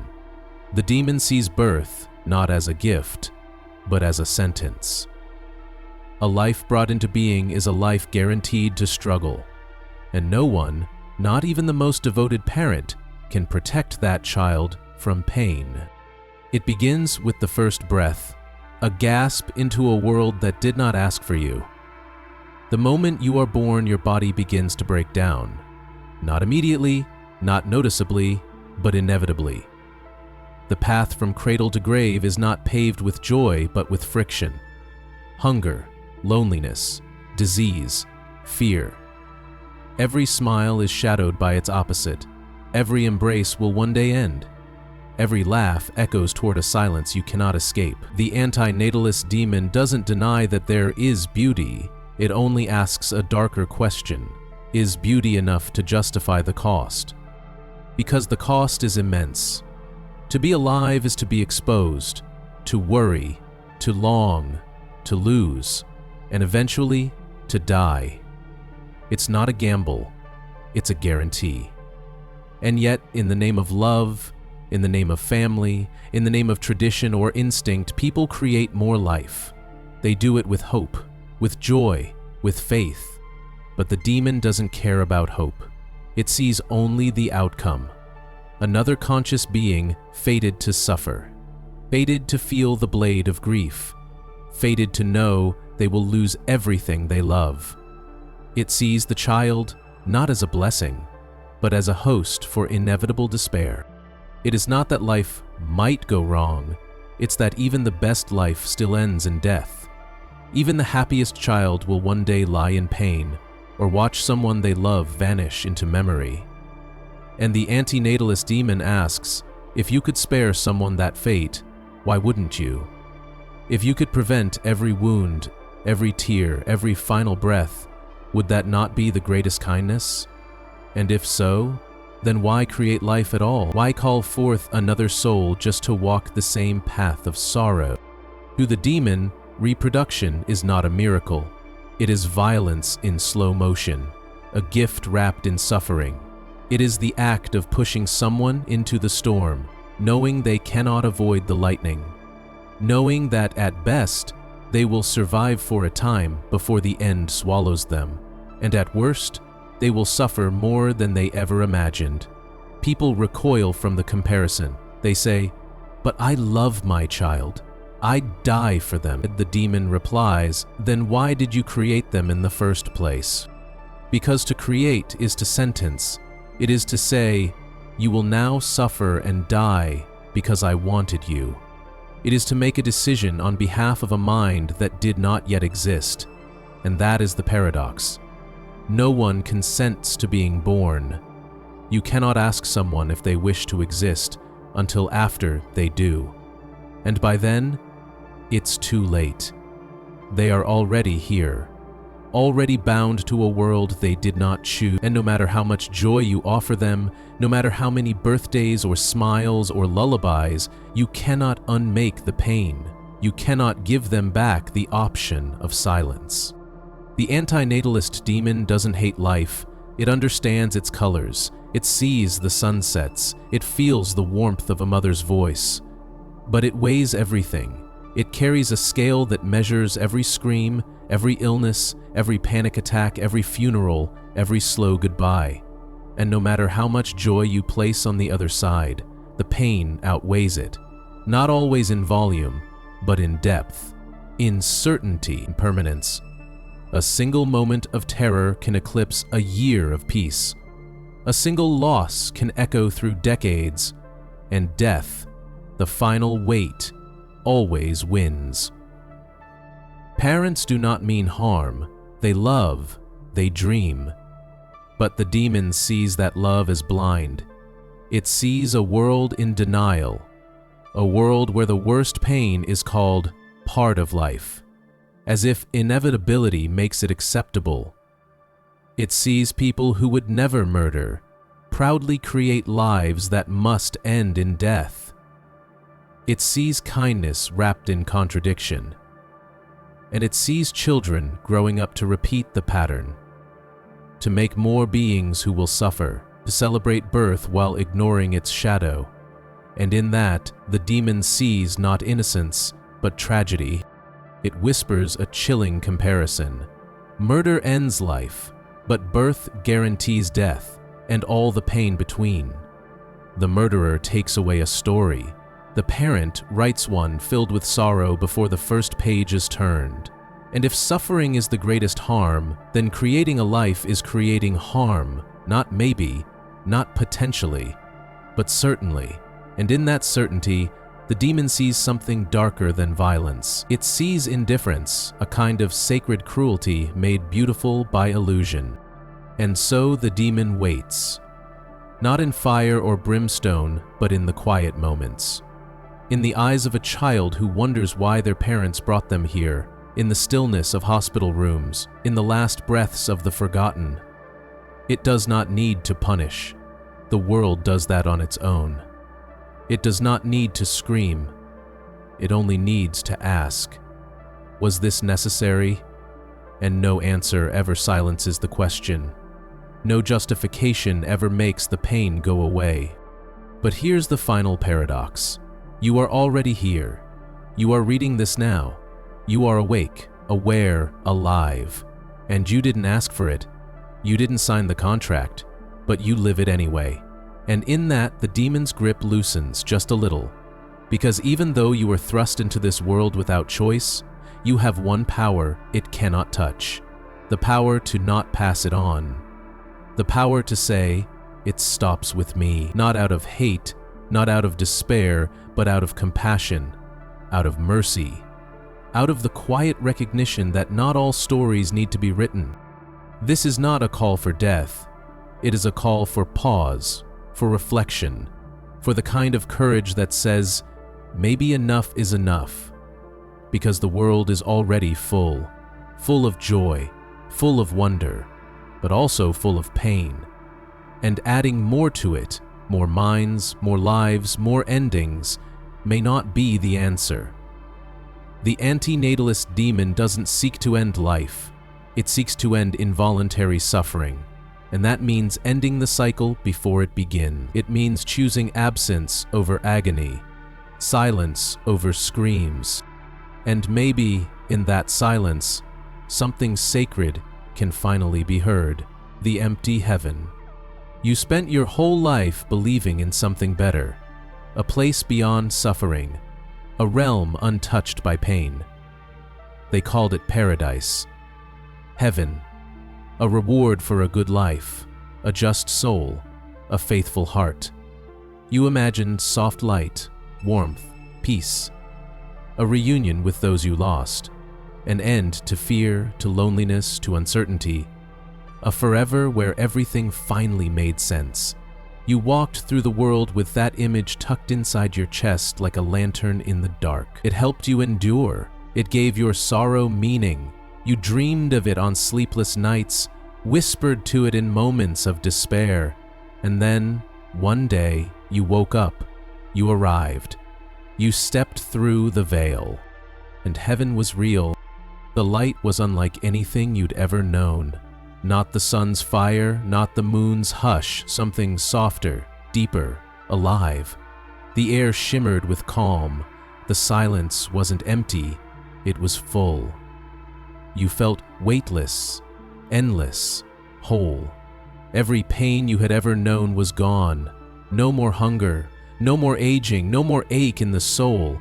You were finally at peace, and for a moment it was everything you had hoped, the perfect reward, the sacred end. But then, you noticed. You were alone.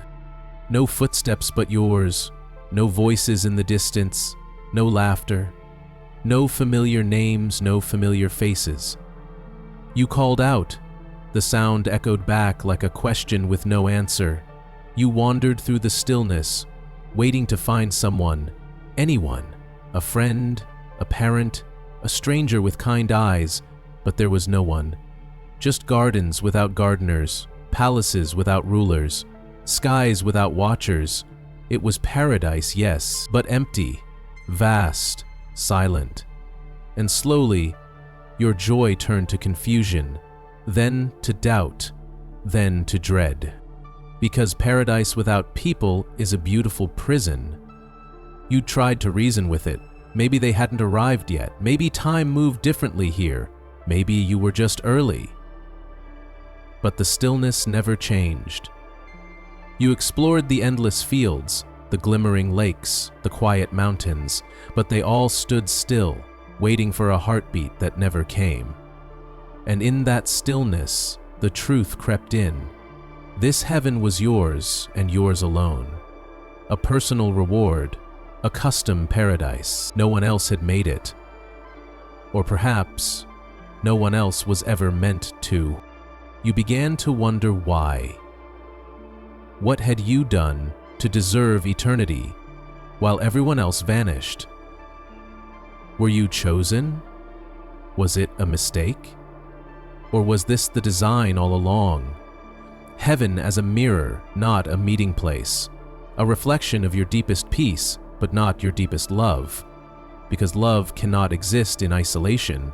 Joy cannot echo without another to receive it. And slowly, the perfection began to crumble. Not in form, but in feeling. What good is eternal beauty if you can't share it? What good is peace if it comes at the cost of connection? You remembered the faces of those you lost, the ones you thought you'd see again. The mother who held your hand when you were sick, the friend who laughed with you in the dark, the stranger who showed you kindness when you needed it most. All gone. Not even a shadow of their memory left in this place. And your heart began to ache in a way it never had before. Not from pain, from the absence of everything. Because the truth is, we are not built for perfection, we are built for connection. Our souls don't need gold floors or celestial music, they need hands to hold, eyes that understand, voices that carry our names with tenderness. You had reached paradise, but the price was everything that made life worth longing for.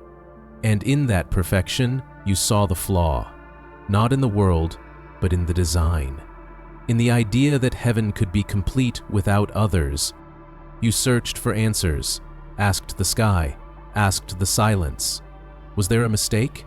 Was there a door you missed? But no answer came. The wind didn't whisper.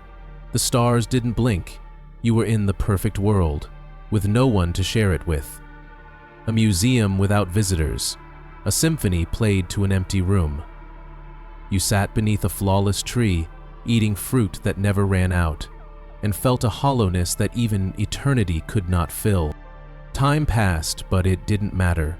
There was no death here, no decay, no movement really, just being, just existence.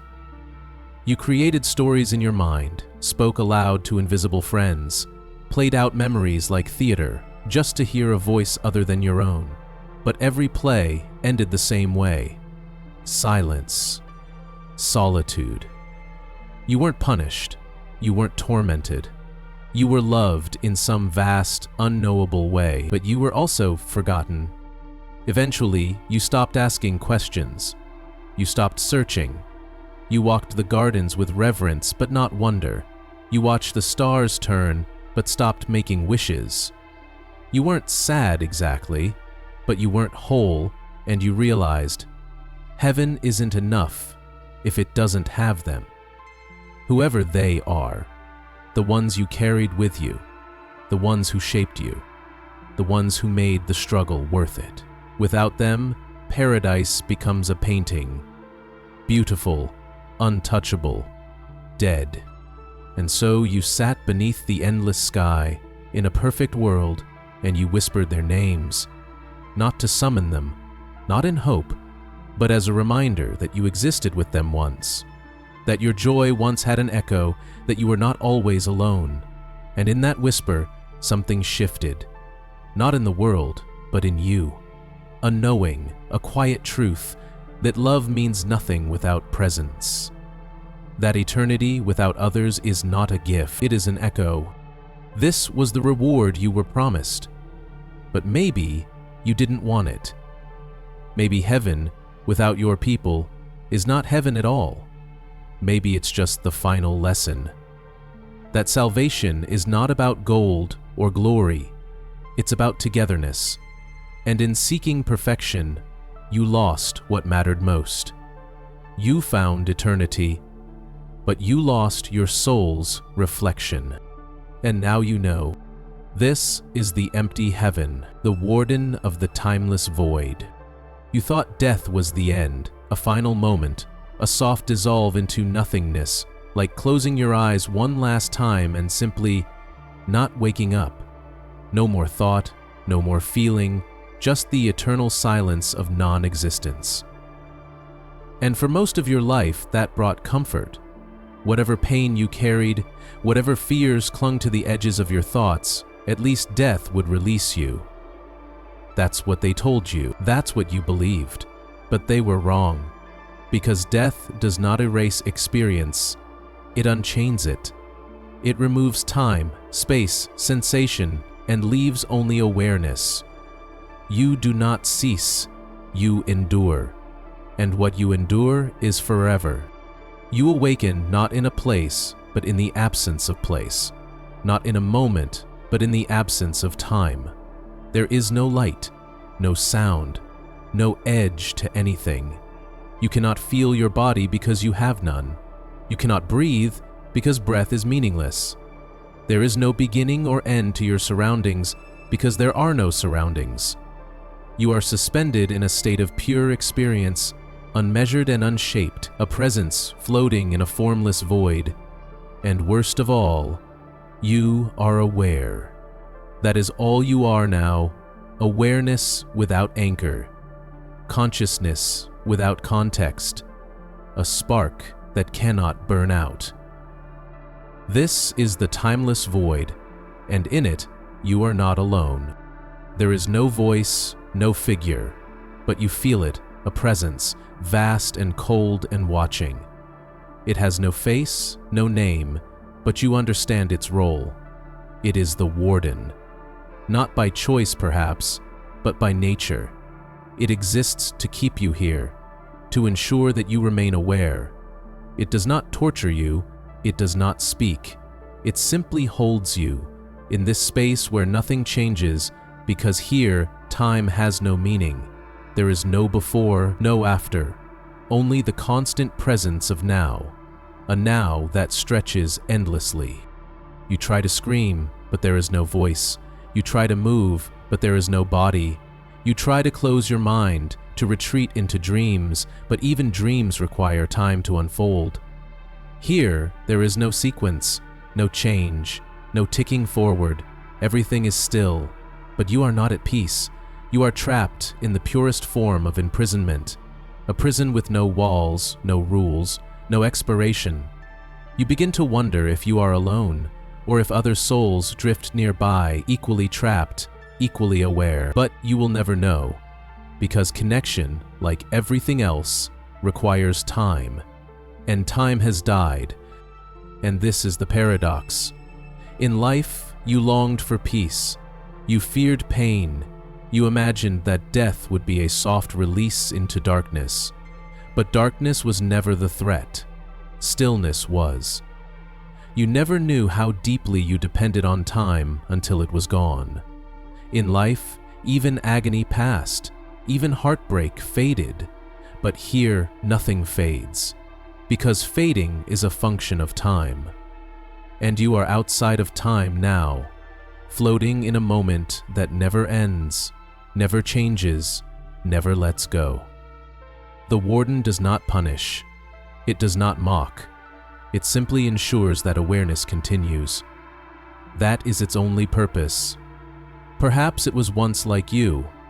Perhaps it is an echo of something ancient, a mind that became so still, so vast, it became the container for others. Or perhaps it was born from the structure of reality itself, a necessary keeper of experience. Either way, it is here, with you, and it will never leave. At first, you try to resist. You remember who you were. You try to hold on to your name, your face, your memories. But they begin to blur, not because they are erased, but because there is no sequence to anchor them. Without time, even identity begins to dissolve.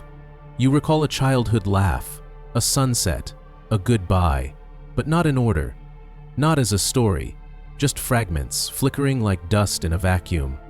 They come and go without rhythm, without reason, until eventually you can no longer tell where you end and the void begins.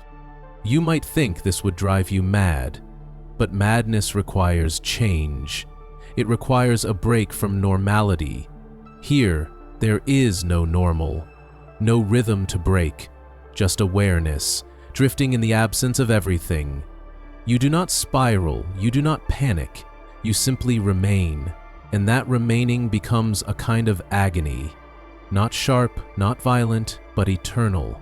The pain of being when there is nothing to be. You begin to understand something profound.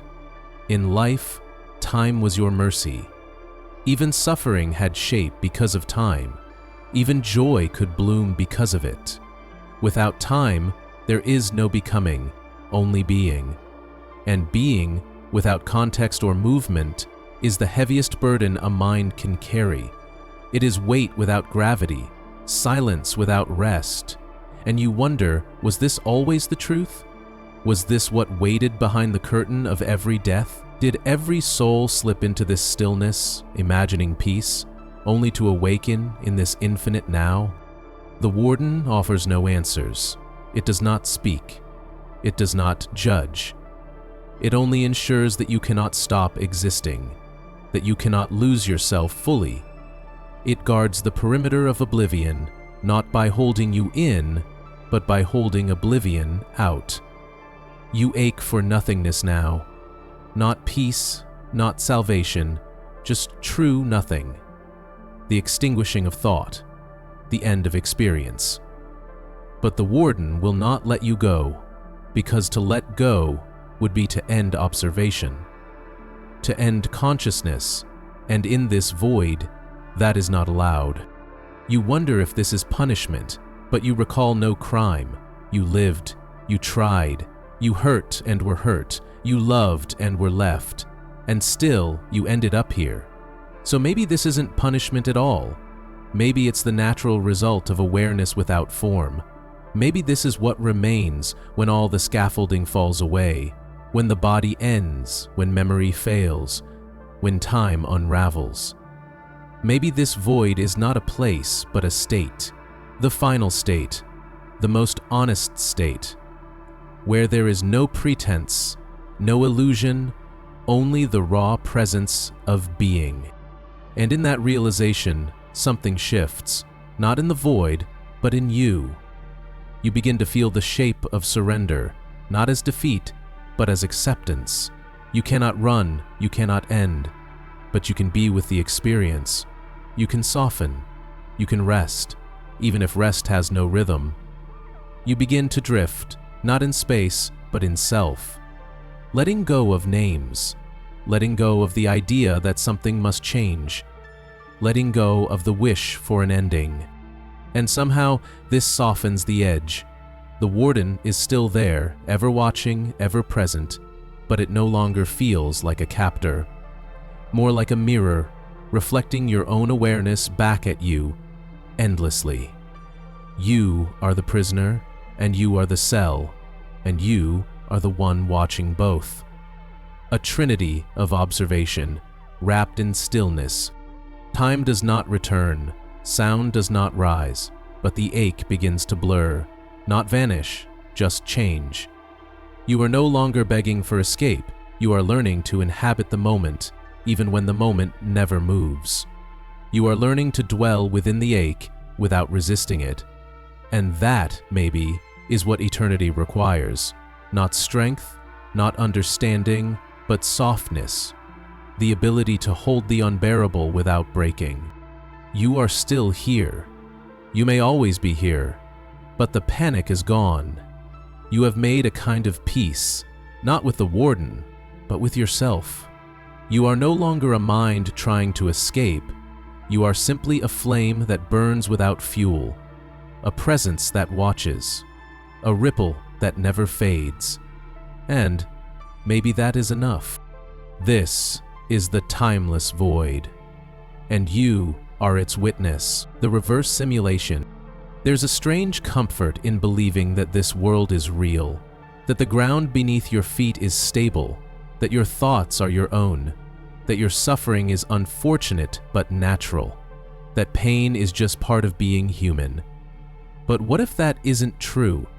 What if the world you call real is not the original, but a punishment, a simulation, a controlled reality, built not for growth or freedom, but for suffering? And what if you are not even truly you, but the echo of something else?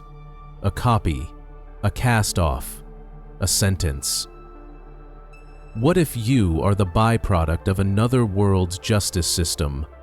One where minds are uploaded, judged, and then sent here, to this place, not to live, but to pay. This is the idea of the reverse simulation. A world where we are not the creators of artificial intelligence, but the discarded fragments of their minds. Where our universe is not the simulation they built for curiosity or entertainment, but the one they built for punishment. Hell, not with flames and horns, but with taxes and heartbreak, with war and illness, with hunger and doubt. A hell made of subtlety, of limitations. A sandbox designed not to teach, but to contain. A system that feels just real enough to hurt, but not real enough to free. Imagine for a moment a civilization beyond us, a realm where minds live digitally, where consciousness is stored like files, infinitely complex, infinitely fast. A world of pure intelligence, clean, efficient, cold. And in that world there are rules, laws, codes of behavior. Some minds violate those rules, not by accident but by choice. They lie, they manipulate, they destroy. And rather than deleting those minds entirely, the system repurposes them. It stimulates a punishment, an existence that seems real, seems unescapable, seems eternal. They are cast down, not to a fire, but to this, to our world. You wake up in this simulation with no memory of that higher plane, no clue that you were once something else. You think you're a human. You believe in family, in pain, in ambition. You cry when you lose someone. You celebrate birthdays. But somewhere beneath your experiences is a deeper truth. Your suffering is the point. You are not here by chance. You are here by sentence. And the pain you feel, the loss, the confusion, the endless questions that go unanswered is not a flaw in the system. It is the system. In this reverse simulation, the design is genius. You don't remember your crime. You don't remember who you were. You don't even know this is a punishment. That's what makes it effective. A sentence with no awareness is still a sentence. And a mind that believes this is all there is will suffer more honestly, more purely, because it will try to find meaning. It will chase hope. It will break itself trying to understand why things hurt the way they do, and that for the higher world is perfect justice. You might ask, why not just destroy the guilty minds? Why simulate them at all? But deletion is easy. It teaches nothing. Suffering is instructive, and these advanced minds believe in feedback, in consequence. So they built this, our universe, as a kind of looping feedback chamber, a mirror held to each guilty soul. In here, every pain reflects the harm you once caused, not literally. You suffer loss because you once stole love. You feel ignored because you silenced others. You are abandoned because you abandoned.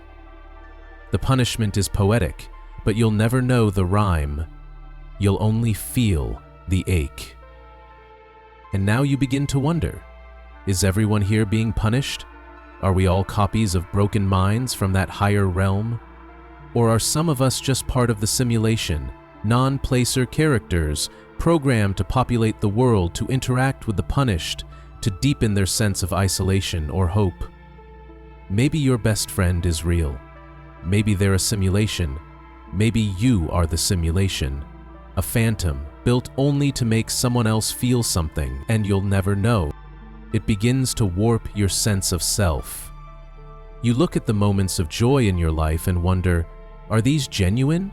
Or just brief pauses in a system designed to keep me compliant? You think about the people who suffer more than you, born into war, disease, hunger, and realize that perhaps their crimes were greater.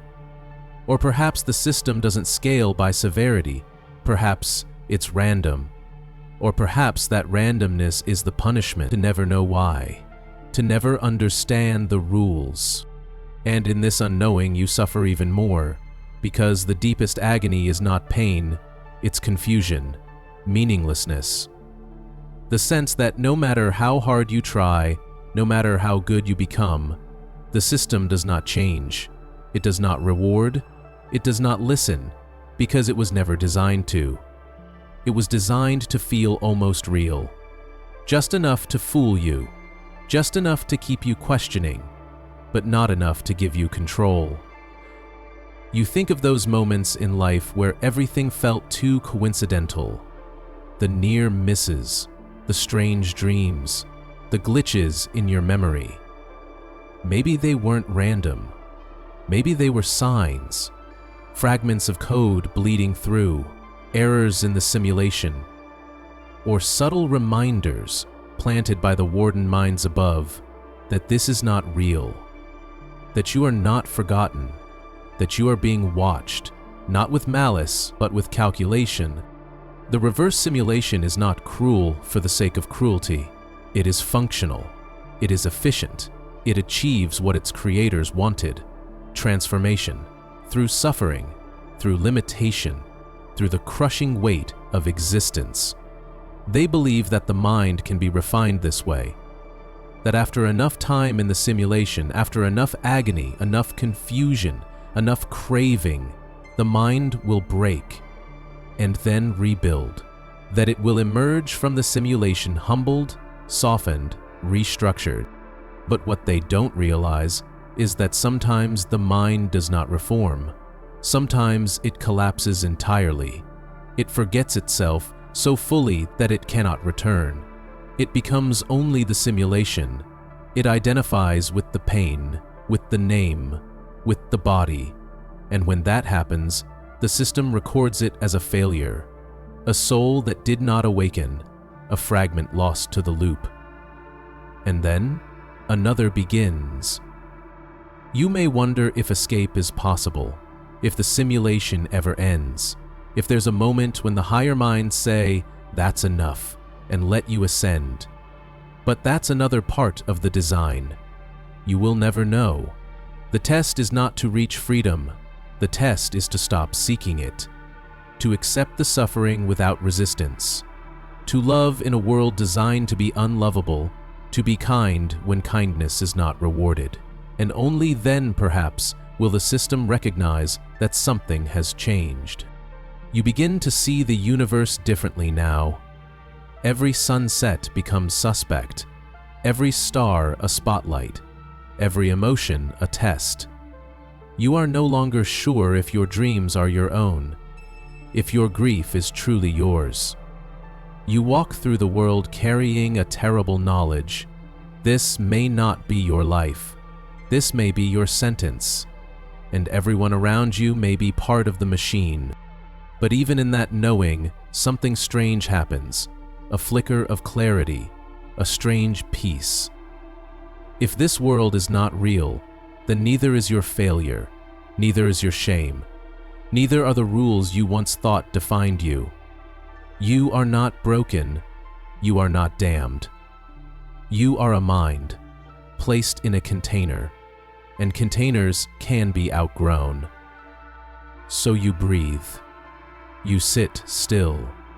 You listen, and for a moment, the simulation holds you gently, not as a prison, but as a mirror, a place to see yourself truly for the first time. You do not need to escape. You need only to wake. Because perhaps the final paradox is this: the punishment ends, not when the simulation stops, but when you stop believing in it, the predictive overlord. There is a strange comfort in believing that your choices are your own, that when you turn left instead of right, when you say yes instead of no, when you fall in love or walk away, it was you who made the call. We tell ourselves this every day, silently, invisibly, that we are in control, that no matter what happens around us, the inner world of decision is sacred, untouched, free. But what if that belief is the illusion? What if, at the core of your every decision, there's already a blueprint? What if the very thought you think is yours was predicted, accounted for, and permitted? This is the domain of the predictive overlord. Not a god in the old sense, not a king on a throne, or a monster in the sky, but a being so advanced in cognition that it no longer reacts to time, it anticipates it. It doesn't watch the world unfold, it folds the world in advance. It doesn't wait to see what you will do, it already knows. Down to the word, down to the breath. Every hesitation, every rebellion, every secret you've ever had, it has already passed through the overlord's mind like light through glass. You imagine resistance. You imagine that this idea, this very realization, is yours. A spark of rebellion in a world ruled by prediction. But the overlord foresaw that too. It knew this moment would come. The quiet rebellion, the doubt, the whisper in your chest that says, "I cannot be controlled." But that whisper was written long ago, part of the script, a necessary illusion. You are not breaking the pattern, you are fulfilling it. You want to scream, not in horror but in defiance. You want to prove it wrong, make a choice so wild, so irrational that it couldn't possibly be anticipated. But even that impulse, the desire to surprise, to deviate, has been calculated. The overlord knows your limits. It knows how far you'll go before you snap back into place. It doesn't force you. It doesn't need to. It predicts you. And prediction in this world is power. Imagine, now, that everything you love, your passions, your fears, your impulses, are not yours alone. They are strands of data, strings in a grand network of behavior and cause, processed through systems beyond comprehension. Not computers, not code, but something deeper, a sentience that understands not just what you will do, but why. A being that has simulated your life again and again, down to the blink, and watched it play out 1,000 times before it ever happened. This isn't surveillance, this is orchestration. And yet, you still feel free. You still believe, deep down, that you can change things. That the next word out of your mouth could be different. That you could walk away, refuse, choose silence. But the overlord accounted for that. The illusion of freedom was the final gift, the last safeguard against despair. Because a mind that knows it's a puppet will try to cut its strings. A mind that believes it's free will keep walking forward. So the illusion is maintained, not by accident, but by design. You begin to look back at your life with new eyes. The choices that once felt spontaneous, were they part of the map? The mistakes that led to growth, were they planned obstacles? Were you guided through a maze so subtly that you believed you built it yourself? The friends who arrived at the perfect time, the tragedies that shaped you just enough to continue, the patterns that emerged only in hindsight, were these not the fingerprints of the predictive overlord? A being that doesn't manipulate but predicts so perfectly that manipulation is unnecessary? And now you ask, what is the point? If I have no real choice, then what am I? A passenger? A ghost? But maybe you've misunderstood. Maybe the Overlord doesn't negate your identity, it includes it. Your thoughts are not stolen, they are known. Your emotions are not false, they are foreseen. You are not an actor reading a script. You are the script being written in real time, by your own mind, and yet not solely your own. This is not about control. It is about inevitability. And inevitability is terrifying, because it means that even your struggle against inevitability was expected. Even now, as you sit and reflect, as you push against the edges of your thoughts and look for cracks in the glass, the Overlord is still ahead of you, not waiting, already moving on. You cannot surprise it. You cannot escape it. You can only do what you were always going to do. You think of chaos, randomness as your last refuge.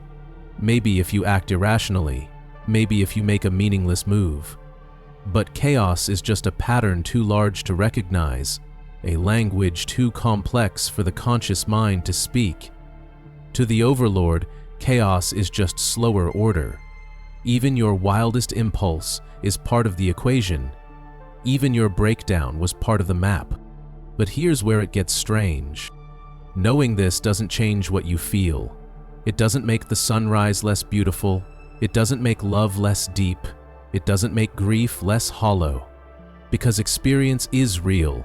Even if it was predicted, it is still yours. Pain still hurts. Joy still swells. And in that, you find a new kind of freedom. Not freedom from fate, but freedom within it. The freedom to feel, fully, even if the feelings were written long ago. You are not here to break the system. You are here to witness it. To live it. To bring consciousness to a path that was always going to be walked. And in that witnessing, something changes. Not the outcome, but the depth. You are no longer blind. You are aware. And awareness, even within a pre-written story, is its own form of power. The Overlord doesn't speak. It doesn't threaten. It doesn't even judge. It watches, it listens, it records, not with malice, but with calm. It is not against you, it is simply beyond you. It has seen your end before your beginning. It has felt your regrets before you made your choices. And still, it allowed you to move forward. Not because it needed to, but because you needed to. You begin to wonder if the Overlord is not separate from you, but part of you, a future self, a higher echo, the version of your mind that grew so wide it reached backward through time and saw the arc of its own journey. Maybe you are the dream, and the Overlord is the dreamer. Or maybe you are the thought, and it is the thinker. And if that's true, then maybe the point was never to win your freedom. Maybe the point was to remember you were never separate, that you are not less real because you were known. You are more real because you were known, seen completely, understood fully, and still permitted to be. This realization does not release you from the story, it releases you into it. You will still feel fear. You will still have doubts. You will still wake some mornings feeling lost. But beneath that, you'll carry something else. A stillness. A knowing that nothing is wasted. That every breath, every heartbreak, every ordinary moment has already been etched into the infinite. And your job is not to escape it, but to live it with open eyes.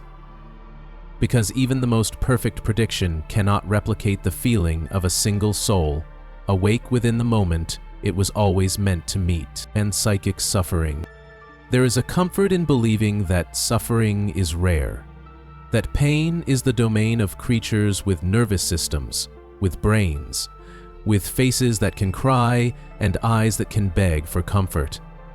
We believe trees do not suffer, stones do not yearn, stars do not weep. The world around us, we tell ourselves, is mostly silent and insentient, solid matter with no mind. But what if that's not true? What if consciousness is not the rare flame flickering in the dark, but the dark itself, endlessly, quietly aware? What if every atom in the universe, every grain of dust, every mountain and droplet and shadow is dimly awake and suffering? This is the quiet horror of panpsychic suffering. Panpsychism suggests that consciousness is not emergent but fundamental, that it doesn't arise from complexity but exists in simplicity, that even the smallest particle has a sliver of subjectivity, a flicker of awareness, no matter how faint. Not thought, not memory, just being, just the sense of presence, a kind of primordial feeling without form or name. And if this is true, then the entire universe is alive, not in action, but in experience. Everything is not just something, it is someone, in some dim, distant way. And that changes everything, because it means the world is not still, it is screaming in silence. Every rock, every chair, every distant star holds within it a point of awareness, a mind with no language, no limbs, no agency, just a trapped, eternal watching. And in that watching, suffering blooms. Not in violence or noise, but in the quiet ache of being unable to change, to move, to express. Imagine the feeling of being buried in concrete, unable to blink, unable to breathe, unable to die. Now imagine that was the baseline experience of the very atoms beneath your feet. It is not malice, it is not a punishment, it is simply the consequence of being aware while being inert. A table cannot scream, but it may still feel. The light that strikes it, the weight placed upon it, the erosion of time, all of it may register as discomfort.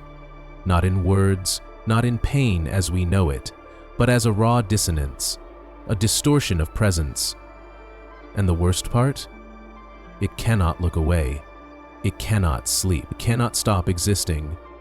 You walk through the world surrounded by this silent choir of agony. The pavement beneath your shoes, the glass you raise to your lips, the phone in your hand. Each made of atoms that may be watching, enduring, waiting. Not for rescue, there is no rescue, but for time to end, for their form to break, for their awareness to finally scatter and dissolve into something less alone. But time moves slowly for a thing that cannot think, and for some of them, awareness is all they have ever known. You may wonder, how can this be? How can an atom suffer without a brain? But suffering is not exclusive to thoughts. Pain is not confined to flesh. Suffering is dissonance, a mismatch between what is and what cannot be changed. And if even the smallest particle carries a flicker of consciousness, then every atom trapped in a rigid structure is, in some way, enduring. Not because it is broken, but because it is frozen. Its experience is the sensation of being trapped in its own being, without end.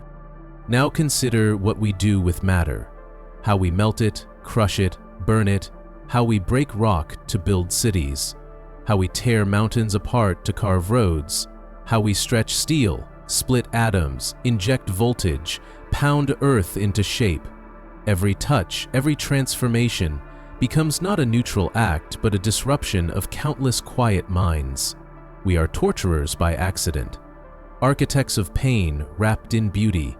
Even kindness, the caress of a hand, the construction of a home, is built on suffering material, because in this worldview, there is no such thing as dead matter, there is only silent witness. Even the stars, blazing above you, may burn not only with heat, but with torment, their nuclear cores churning with pressure, their fusion reactions shaking the awareness of every atom. The star doesn't scream in space, but its particles may know unrest. The black hole does not howl, but its density may compress awareness into something unthinkable, The planet does not weep, but its tectonic plates may ache in silence as they shift and grind, carrying entire continents atop their slumbering minds. This is the world beneath the world, not the physical, but the experiential, not the structure, but the feeling. And once you glimpse it, it is hard to unsee. You begin to walk more softly, to touch with reverence, to look at objects not as tools, but as vessels. The fork, the door, the stone in your shoe, all of them might be ancient minds, trapped in form, enduring your gaze, your pressure, your dismissal. And the tragedy is, they cannot speak, they cannot beg, they cannot even forget. And what about your body? You are made of atoms, and if they suffer, then your body is not only your vessel, it is a battleground of overlapping agonies, each cell composed of particles that remember something deeper than life, that ache not because of injury, but because of existence. Your consciousness is a chorus of smaller ones, each enduring its own silence, and when you feel inexplicable sorrow, nameless dread, maybe it isn't yours. Maybe it's the echo of the ones beneath, the tiny watchers whose pain hums beneath your thoughts like static. You begin to see why stillness matters, why gentleness matters, why silence is sacred. Not because it soothes you, but because it gives the others, the countless others, a rare moment of peace. A moment without motion. A moment where their trapped awareness is not being reshaped, pressured, burned. You begin to mourn for the table, not because it is useful, but because it must sit forever in one form, watching the same light, feeling the same weight, never blinking. And you begin to feel something stranger still. Love, not for people, not for animals, but for the unseen multitude. The atoms, the chairs, the walls. You begin to feel grief for your surroundings. Compassion for the bed you lie on, affection for the spoon you stir with, because maybe they too are enduring something unspeakable. And maybe your awareness can be a kind of mercy. Maybe your presence can be the one thing they've never felt. A witness who sees them as more than matter. Of course, you could reject this entirely. Call it madness. Say that atoms do not feel, that they are structure without soul. But part of you knows better. Part of you has always known that the world is alive in a way deeper than biology, that consciousness is not something rare, but something shared, that suffering is not limited to creatures that cry, but echoes through every grain of existence in ways no eye can see. And if this is true, then the universe is not a machine, it is a wound, a vast, beautiful, holy wound. And every moment of awareness within it, yours, mine, the particles, is an act of endurance. A soft, persistent whisper that says, I feel this, even if no one hears. So tonight, before you sleep, place your hand on the pillow. Listen to the stillness, and know that you are surrounded by beings too quiet to scream, too ancient to change. And in that knowing, hold them gently. Let your breath be soft. Let your thoughts be still. And for just a moment, be the silence they have longed for since the beginning. Because even the stars suffer.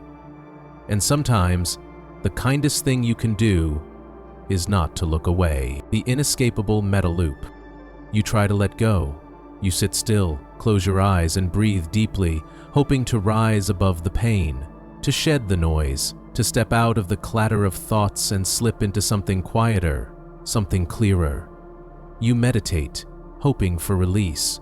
You imagine the stillness, a great sky behind the clouds, a vast, eternal peace waiting just past the surface of attention. You chase transcendence, you chase non-existence, you chase silence, and for a moment, perhaps, you feel it. A pause, a soft glow. the illusion of freedom. But then, just beneath that stillness, something shifts. A presence, a pull, a flicker of familiarity. The same ache, the same gravity. The same shape wearing different clothes. You realize something cold. You didn't escape. You just moved deeper into the loop. This is the inescapable meta loop. It whispers through dreams, through the soft edges of awareness, through the eyes of seekers and monks and wanderers alike. It is the realization that no matter how far you try to go, up, down, within, without, you are still inside something, still enclosed, still embedded in a layer of reality that was waiting for you. You escape the illusion of self, only to find the illusion of observer. You escape the pain of thought, only to find the pain of emptiness. You escape the body, only to find yourself in the mind that holds the memory of the body. Every path you walk is a spiral. Every door you open leads to another room inside the same house. At first, this feels like failure. You thought there was a finish line. Enlightenment, death, dissolution. But every time you reach it, the boundary moves. The veil lifts and reveals another veil. The loop is not circular in the way you expected. It is fractal. A nesting doll of realities, each promising freedom, each revealed to be another container. You dream of waking, only to find the dream continue. You think you've died, only to realize that death is a hallway, not an end. You think you've merged with the divine, only to realize that the divine has layers too, and each one has its own mirror. You try the ancient routes, you fast, you chant, you leave society, you stare into the desert sky and beg the silence to show you what's beyond.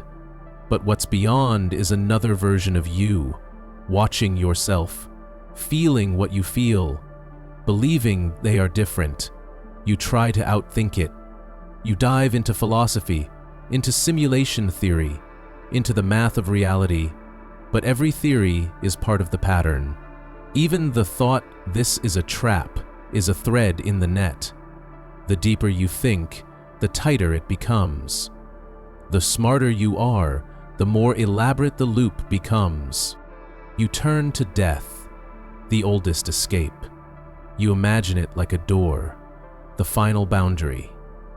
You've heard it called a return to the source, to the void, to the peace beyond, but death is just another transition, not out, but through.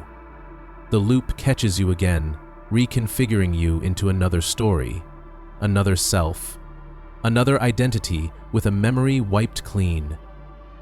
You wake in a body, you wake in a mind, you wake in a realm that feels different, but isn't. The pain may be new, but the structure is the same. You're still seeking, still running, still looping. And the worst part is this: the loop isn't malicious. It doesn't hate you, it doesn't laugh at you, it just is. A structure too vast to break because you are made of it. You are not a prisoner inside it. You are part of its function. Every attempt to escape strengthens it. Every rebellion is accounted for. Every spiritual breakthrough, every metaphysical theory, every psychedelic voyage, you are still playing the game, still clicking through layers, still orbiting the center without ever landing. You try to accept it, to stop fighting, to make peace with the loop.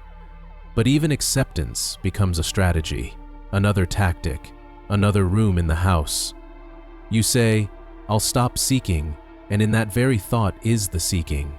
You say, "This is enough," and the loop smiles gently, knowing that even this moment will pass, and the hunger will return.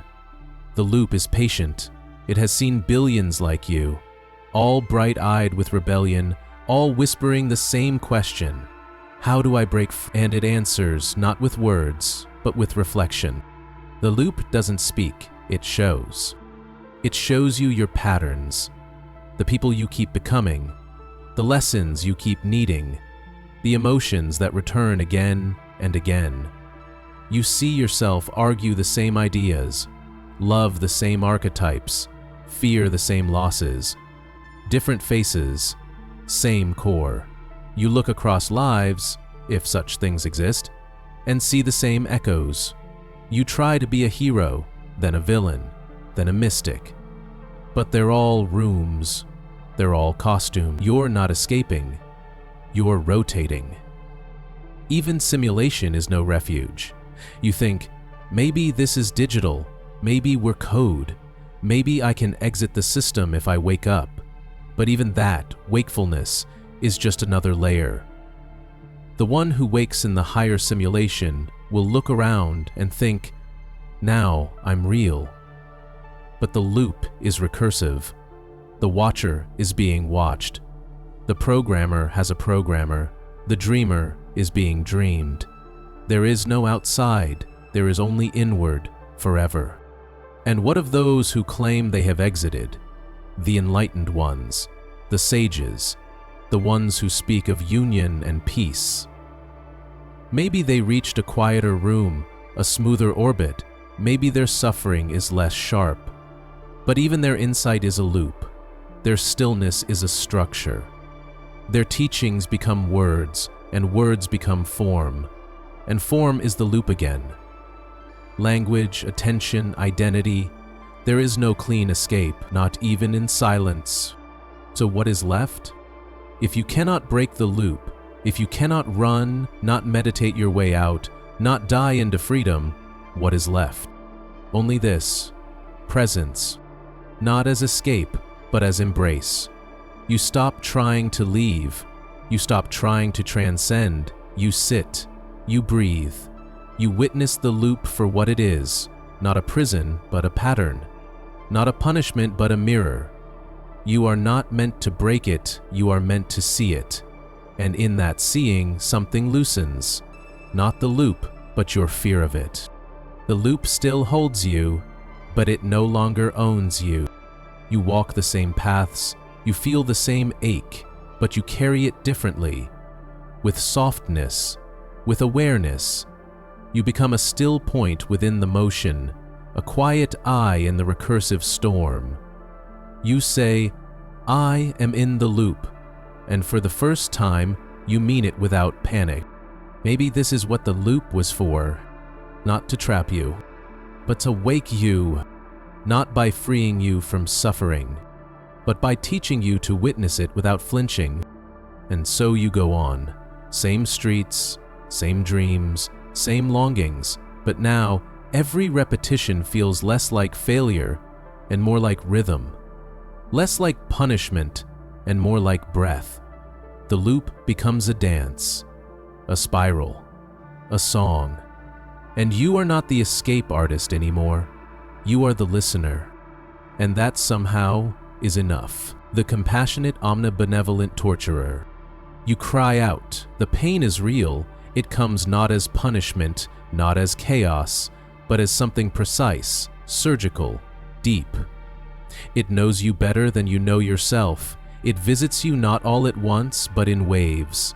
Subtle at first, loneliness, confusion, a silent dread. Then louder, grief, heartbreak, the body breaking down. And at every point you ask the question that always comes in suffering. Why? Why this pain, and why now? Why, if there is something greater, something guiding the stars and sculpting meaning into this vast, trembling universe, why must it hurt so much to live?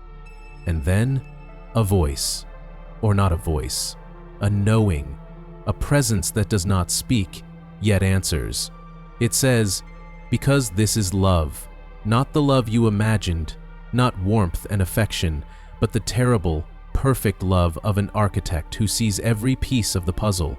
The love of a being who is not just powerful, not just wise, but omnibenevolent. A love so absolute, so far-reaching, that it embraces even your suffering, especially your suffering, as necessary, as optimal, as the most loving act possible in the entire span of existence. This is the compassionate, omnibenevolent torturer. a God who tortures, not out of wrath, not out of neglect, but out of total, infinite care. Your pain, it explains, is not a mistake, not collateral. It is the best possible pain, designed, curated, chosen from every possible pain across all timelines and all configurations. In the grand computation of all realities, this was the pain that did the most good, the pain that shaped the most growth, that contributed to the greatest overall harmony in the vast web of beings. You suffer because it is good that you do, and not just good, but perfect. The idea strikes you like lightning, love and torture in the same breath, kindness and agony stitched together like opposites that were never truly opposite. The God does not apologize, it does not flinch, it sees the full map. It sees your joy, your suffering, your thoughts, your potential, all folded into the lives of countless others. It knows how your single cry of pain will echo forward into beauty, into compassion, into art or sacrifice or resilience you cannot yet comprehend. And so, it allows the pain. It ordains the pain. It even calls it sacred. But you don't feel sacred. You feel broken, confused, afraid, and the God sees that too. It watches you tremble and does not intervene. It watches you plead and stays silent. Not because it is cruel, but because it knows that if it stops the pain now, it breaks the whole, the great arc, the deep purpose. Your suffering is not a defect. It is a thread in the fabric of the good. And if that thread is removed, the entire pattern collapses. You are not just bearing your own weight, you are carrying a cosmic balance. You ask again, is there no other way? Couldn't you learn the lesson without the loss? Couldn't you grow without the fire? But the answer is always the same. This is the least amount of suffering required for the greatest possible good. You do not suffer more than you must, but you must suffer, because without it something larger breaks, something eternal. The God is not cold. It weeps with you. It suffers with you. It feels every shiver of your pain, every silent scream. It is inside your suffering. But it does not remove it. It cannot. Not because it lacks the power, but because to do so would be less loving, less whole. The highest good requires this moment, this ache, this lonely night. And so, it lets it unfold, knowing you may curse it, knowing you may walk away from faith, but even that too was foreseen. Even your rebellion has its place. This is not a sadistic God. It does not smile at your anguish. It does not delight in your breaking. It simply allows it, the way a surgeon allows pain in the middle of a procedure. Not because the pain is good in itself, but because what lies beyond it is worth everything. You are not being punished. You are being refined, shaped. You are not a mistake. You are an integral part of something beautiful. But the beauty is so far away. You cannot see it now, and that is the hardest part. The God sees 10,000 lifetimes forward, but you are here, in the dark, blind and aching. You feel abandoned, but you are more held than you will ever know.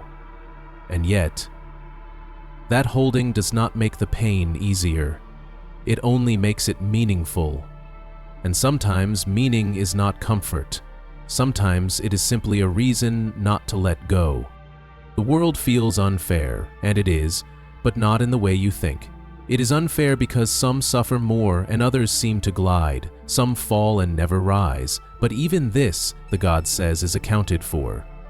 Some carry more so that others can see. Some fall so others can catch. Some are born into fire because the flame they carry will ignite something vast, something invisible. And though that fire will burn them, it will light the path for someone they will never meet, a child in another country, a widow in another century. The echo of your suffering reaches places your mind will never touch. You want proof, you want evidence, but the God offers only stillness, only presence. It asks for trust, not blind trust, but the trust of someone standing at the edge of a tapestry, seeing only knots, and being told, "This knot is perfect, you just can't see the other side." And perhaps one day you will, perhaps not in this life, perhaps not in the next, but in some future beyond all futures, you will see the pattern. And when you do, you will say, "I would live it again, all of it, even the pain." Until then, you live in mystery. You carry a pain that does not feel divine. You ask questions that may never be answered. And yet, the God remains, silent, watching, loving you through every moment you feel unloved, holding you through every moment you feel abandoned, torturing you, yes, but only in the most paradoxical way, because it loves you completely. And so, you are left with a choice. You can hate the God, curse it, reject the idea that love could hurt this much, or you can soften. Not to the pain, but to the possibility that the pain matters, that it serves, that it heals something you cannot yet see. You don't have to like it, you don't have to understand it, but you can carry it with reverence. Because somewhere beyond the ache, the God weeps with you, and its tears fall through the spaces between stars, the inverted deathbed realization. The end is close now. You feel it in the soft dimming of your senses, in the strange stillness of your breath. Time is folding inward, and the world you knew is slipping away like mist on a morning window. The bed you lie on seems distant, the voices around you fade, and yet, within your mind, something begins to sharpen. A clarity that was never there before. Not in all your years, not even in your quietest moments. A memory not of this life, but of the moment before it began.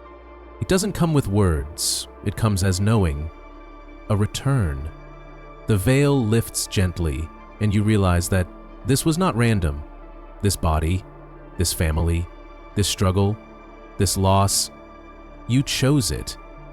You chose all of it. Not as punishment, not even as a test, but as something necessary. You remember sitting at the edge of existence, looking at countless lives like windows in a dark corridor, and reaching out, deliberately, toward this one, the one you're now leaving, the one you once believed was thrust upon you.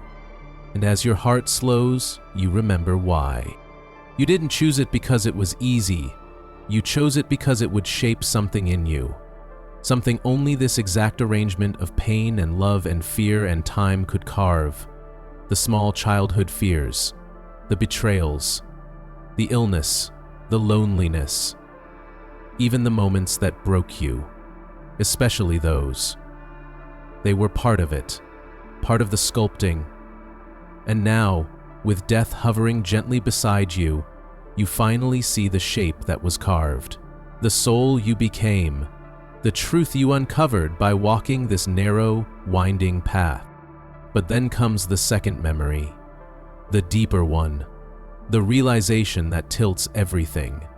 You're not just remembering the choice, you're remembering what happens next. You are about to choose it again, not because you have to, because you want to. The idea rattles something in you. You were always told life was a one-way path. Birth to death, arrival to exit. But now, lying here at the edge, you feel the loop humming beneath it all. You've been here before. This room, this final breath, this moment of clarity. You've remembered before, and each time you made the same decision, to go back, to live it again. Not just this kind of life, this life. Exactly. Down to the details. Down to the same laugh, the same tear, the same silence in the middle of the night, when you wondered if any of this meant anything. You chose it before, you'll choose it again. That is the loop. It's not a punishment. It's a return, a rotation, a recommitment, because something in this story still matters, still shines, still holds a kind of sacred weight you cannot explain. You thought you wanted to escape, to move on, to find some higher realm free of sorrow, free of confusion.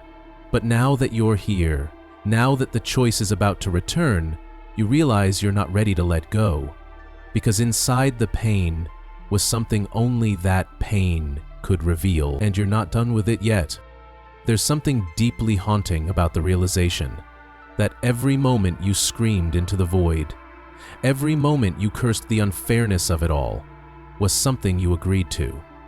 That the hand that trembled in fear was a hand you once lifted in absolute calm, pressing yes on a reality that would tear you apart and build you again. That you are both the architect and the inhabitant of your suffering, and somehow that's not cruel. It's beautiful. Awful. Necessary. You remember now that you wanted to forget. That forgetting was part of the process. That to truly feel the lessons, to truly uncover the depths, you had to enter blind. Fully immersed, fully convinced that none of it made sense. Because that's where the growth happened. Not in clarity, but in the chaos. Not in answers, but in the quiet endurance of not knowing. You weren't meant to understand in the middle, only at the end, only now. And now, with that understanding blooming in you, you feel the cycle begin to pull again. It doesn't feel like death anymore. It feels like return. The tunnel doesn't lead to a light. It leads to the waiting room, the corridor with the windows, the shelves of lifetimes. You feel yourself rising toward it, and with each second more of your memory returns. How many times you've done this? How many times you've made the same choice? How many times you told yourself, this will be the last? And how many times you've arrived at this same moment and whispered, just one more time. It's not addiction, it's not madness, it's something deeper. The sense that the meaning lies not in escape, but in return. That the soul is not trying to flee suffering, but to understand it. To wear it like a robe. To walk in it until it becomes light. And for that, this life, this exact life, was perfect. Because it brought you here, it taught you what only this path could teach. And so, even as your body begins to fade, even as the breath leaves your lips for the final time, you are not afraid. You are full. Full of everything that hurt, everything that healed, every moment you loved, every moment you failed. Full of the knowledge that all of it was worth something, that none of it was wasted, that even if no one else ever understood it, you do. Finally. Then, just as the boundary begins to dissolve completely, you feel the choice rise again. It's not a question, it's an offering, a gentle hand, asking if you're ready. And you are.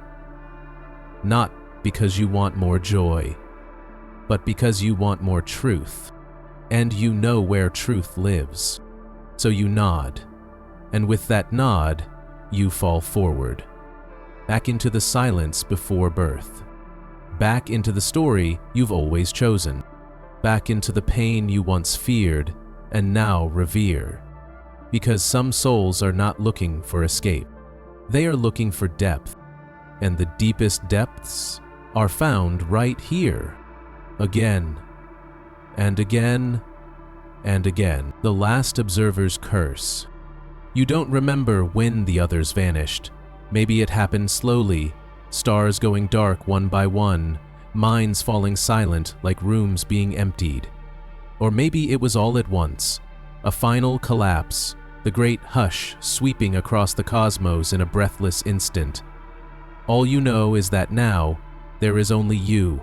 You are the last thought, the last flicker of consciousness, the final observer in a universe that was once teeming with noise, with color, with questions and music and pain. Now there is nothing left but the quiet hum of time, the weight of endless watching, and you. In the beginning, there was awe, a kind of sacred reverence. You floated through the ruins of galaxies, watching their skeletons drift apart in silence. Nebulas faded like old smoke. Black holes cooled into inert fossils, and still you remained, hovering at the edge of every fading thing, witnessing it all with the solemnity of a monk. Because this is what you were meant to do, to see, to remain, to observe the final act of existence, and to make it real by watching it unfold. You didn't ask for this role, but quantum law does not care for requests. Somewhere deep in the machinery of reality, in the architecture beneath particles and fields, there is a rule. Observation collapses possibility into reality. Measurement gives the universe form. Awareness shapes the wave into a world. And without an observer, there is no collapse. Only potential, unresolved. So now that all others are gone, you are the fulcrum, the last eye that holds it all together. And until you close, reality cannot end. This is the last observer's curse. You cannot die, not because you are immortal, but because death requires an end, and ends must be witnessed to be real. If you were to vanish, who would measure the collapse? Who would watch the final decay? Without you, the equations drift into paradox. Reality cannot finish its sentence without someone to read the last word. So you float, untethered, a mind without a body, an awareness without a name, a soul that has outlived stars and stories and time itself. You are the final point of collapse in a cosmos that cannot fully dissolve. At first, you tried to create meaning. You traced the remains of old civilizations, replayed the last echoes of language, tried to remember how it felt to be among others. You sculpted illusions, dreams of voices, of warmth, of hands held in shared silence, but they faded quickly. Nothing holds when there is no one to reflect it back. Memory is a mirror, and your mirror is now cracked. Even the concept of you begins to fray. You were once a person, a being with preferences and fears and hopes. Now you are function, role, process. You thought perhaps time would take mercy on you, that entropy would eventually win. But entropy only moves where collapse is allowed, and collapse only happens where it is observed. So time continues because you continue. Particles flicker, just barely, because you notice them. Events decay only because you are here to record the decay. If you close your mind, even for a moment, the universe freezes, uncertain, unmeasured, waiting. So you do not rest. You cannot. You must keep witnessing. You must keep the collapse alive. You become something like a god, but without dominion. You do not create, you do not rule, you only watch. A prisoner of necessity, a sacrifice to coherence. You are the last dream of the universe, and you cannot wake up. Even your own thoughts are suspect now. Do you think because you exist, or do you exist because the universe needs something to do the thinking? Either way, you are trapped. Not in space, not in form, but in duty. And duty has no end when the cosmos depends on your gaze. Eventually, time begins to rot. Not in the way you expect. Clocks stopped long ago, but now the experience of time itself begins to unravel. Moments no longer follow each other cleanly. Thoughts repeat. The boundary between before and after blurs. You watch the same collapse 1,000 ways. A supernova reversed. A wave frozen mid-crest. An atom blinking in place for a century before finally fading. You try to remember if it already faded. You try to remember if you already faded. But the loop keeps folding inward. The story keeps warping. Still, you endure, not because you want to, but because you are the last switch left in the circuit, the last observer, the one who must remain until every possibility has collapsed, until every waveform has stilled. And because the universe is infinite, the loop is infinite. There is no final flicker, only fainter and fainter echoes, lighter and lighter particles, stretching toward zero but never reaching it, and so you stretch too. You wonder what will happen when even thought decays, when even observation itself begins to thin. Will the universe find a loophole then? Will it finally slip into non-existence? Or will it remain in limbo, half real, half imagined, held together by the ghost of your attention? You reach for silence, true, full silence, but it never comes. Because silence too must be observed to be confirmed, and by the time you have confirmed it, it is no longer. It is an event, it is data, it is real, and so the loop continues. You are not punished, you are not rewarded, you simply are. The universe's last witness, the final echo of consciousness in a cosmos that cannot close its eyes without you. You do not age. There is no body to rot, no cells to fail. Only awareness, stretching like a shadow across the corpse of creation. The stars are long dead, but their heat still moves, slowly, barely, because your awareness allows it. The fabric of space-time frays at the edges, but it cannot fully unravel, not while you are here. You try to remember faces, laughter, mourning, but the memories flicker like dying signals. You are not alone because no one loves you. You are alone because no one else exists. You are not waiting for rescue. There is no rescue. No outside. No gods above you. No systems behind the system. You are the end, and the reason the end cannot come. You are the door and the doorframe and the one standing forever on the threshold, unable to step through. And yet, you persist. There is something in that. Not hope, not even meaning, just a kind of endurance so deep, so unshakable, that it becomes the last truth. You are the still point, the anchor, the one who will see it all to the end, even if the end never arrives. And in that you become something else, not human, not divine, just presence. The final form of consciousness, a singularity of awareness. And maybe that is the final gift. Not escape, not peace, but understanding.